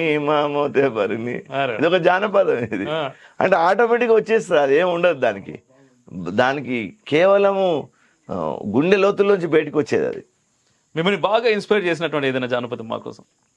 ఈ మధ్యకాలంలో దున్నయి దాస్ ఒక 120 ఏళ్ల క్రితం తెలంగాణలో ఒక వాగ్గేయకారుడిగా నిలిచినటువంటి దళిత యోగి ఆయన. ఆ పాట నేను తెలంగాణలో దాదాపు 10 సంవత్సరాల నుంచి అన్ని సభల్లో ఈ పాట పాడి దున్నయి దాసును పరిచయంలోకి తీసుకొని వెళ్ళాను. గుణగుణ నడిచేటి గున్నా ఏనుగు కెరుక, దుక్కులు దున్నేటి దున్నాకే మెరుక, జ్ఞాని కెరుక సుజ్ఞాని మరుగు, జ్ఞాని కెరుక వానాకాల మరుతూ వనము కోయిల కెరుక, కంపా చెట్టులా ఉండే కాకికే మెరుక, జ్ఞాని కెరుక సుజ్ఞాని మరుగు, నానా రుచులన్నీ నాలుక కెరుక, నానా రుచులన్నీ నాలుక కెరుక, వంటశాలలో ఉండే గంటేకే మెరుక, జ్ఞాని కెరుక సుజ్ఞాని మరుగు, జ్ఞాని కెరుక. ఇదున్నయి దాస్ తత్వం నన్ను బాగా ఆకట్టుకున్నటువంటిది. అద్భుతం సార్. దానిలో అర్థం భక్తి. నిన్ను ఇప్పటి ఈ సిచ్యువేషన్లో ఉన్నవాన్ని ఉన్నట్టుగా ఉన్నత స్థితిలో నిలబెట్టేది భక్తి. అద్భుతం. వేదం. ప్రపంచానికి మార్గదర్శనం చేయగలిగినటువంటి ధర్మం అందులో ఉంది. భారతీయ విద్యా వ్యవస్థ. అది మనిషిని మనిషిగా నిలబెట్టేది, మనిషిని మనీషిగా నిలబెట్టేది. రాజకీయం. నచ్చని వాడిని తొక్కేస్తుంది, ఇష్టమైన వాళ్ళను భుజాల మీద ఎత్తుకొని తిప్పుతుంది, గారడి మాటలు చెప్తుంది, కొన్ని కొత్తవి కొన్ని ఉత్తవి. ఇదే రాజకీయం. మీరు ఎప్పుడు వస్తున్నారు రాజకీయాల్లోకి? చూద్దాం, సందర్భం వచ్చినప్పుడు చూద్దాం. సందర్భం ఉందేమో అనుకుంటున్నాను సార్. అంటే అవసరం అయితే ఉంది, సందర్భం నాకు తెలియదు, కానీ ఈరోజు అవసరం ఉందని నాకు చాలా గట్టిగా అనిపిస్తుంది. వ్యవస్థలు కోరుకోవాలి, వచ్చినప్పుడు చూద్దాం. భాష. మనిషి యొక్క లోతుల్లో ఉన్నటువంటి అన్ని ఆలోచనలకు ఒక రూపం. దేవుడు. నిన్నుగా తీర్చిదిద్దేటటువంటి వాడు నీ లోపలే ఉన్నవాడు. వృద్ధి షర్జున తిష్టతి. కన్వర్షన్స్. ఒక మనిషి యొక్క మనస్సుకు విరుద్ధంగా ఇతర ప్రాంగణాల్లోకి గొడ్లను తోలుకొని పోయేటట్టుగా తోలుకొని పోయేది. గురువు. అజ్ఞానాన్ని పోగొట్టేవాడు, ప్రజ్ఞనిచ్చేవాడు. మతం. నిజంగా ఆలోచిస్తే నిన్ను తీర్చిదిద్దుతుంది. దాన్ని అర్థం చేసుకోకపోతే అది ఉన్మాదంగా మారుతుంది. ధర్మం. అన్ని కాలాల్లో ఉండి అందరికీ ఉపదేశం చేసేది. కుటుంబం. ప్రపంచానికి ఒక గొప్ప విలువ భారతీయ కుటుంబ వ్యవస్థ. చదువు. చదువని వాడగ్నుండగు చదివిన సదసద్వివేక చతురత కలుగును. నేను చెప్పేది ఏమీ లేదు ఇందులో. చదవని వాడగ్నుండగు చదివిన సదసద్వివేక చతురత కలుగునని పోతానన్నాడు. అరే, లవ్ జిహాద్. అది ప్రమాదానికి గురవుతున్నారు పిల్లలు, జాగ్రత్తగా ఉండాలి. పాము కాటు, జాగ్రత్తగా ఉండాలి. మిమ్మల్ని బాగా ఇన్స్పైర్ చేసినటువంటి వ్యక్తి? రమణ మహర్షి, డాక్టర్ జీ ఇద్దరు బాగా ప్రభావితం చేశారు. రమణ మహర్షి ఎందుకంటే ఆధ్యాత్మికంగా చాలా లోతైనటువంటి అద్వైత భావాన్ని హృదయంలో నాటుతాడు. డాక్టర్ జీ దేశం యొక్క మూల స్రోతస్సును గురించి ఆలోచించాడు. సాధన అంటే మీరు చెప్పే నిర్వచనం? అనేక రకాలు ఉన్నాయి. ఎవరి శక్తిని బట్టి అది. తోడుకున్న వానికి తోడుకున్నంత. మోక్షం.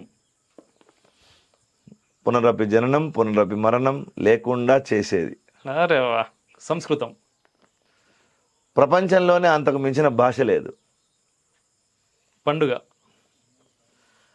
తాగేది తినేది మాత్రమే కాదు, నిన్ను పరమేశ్వరుడితో చేర్చేది.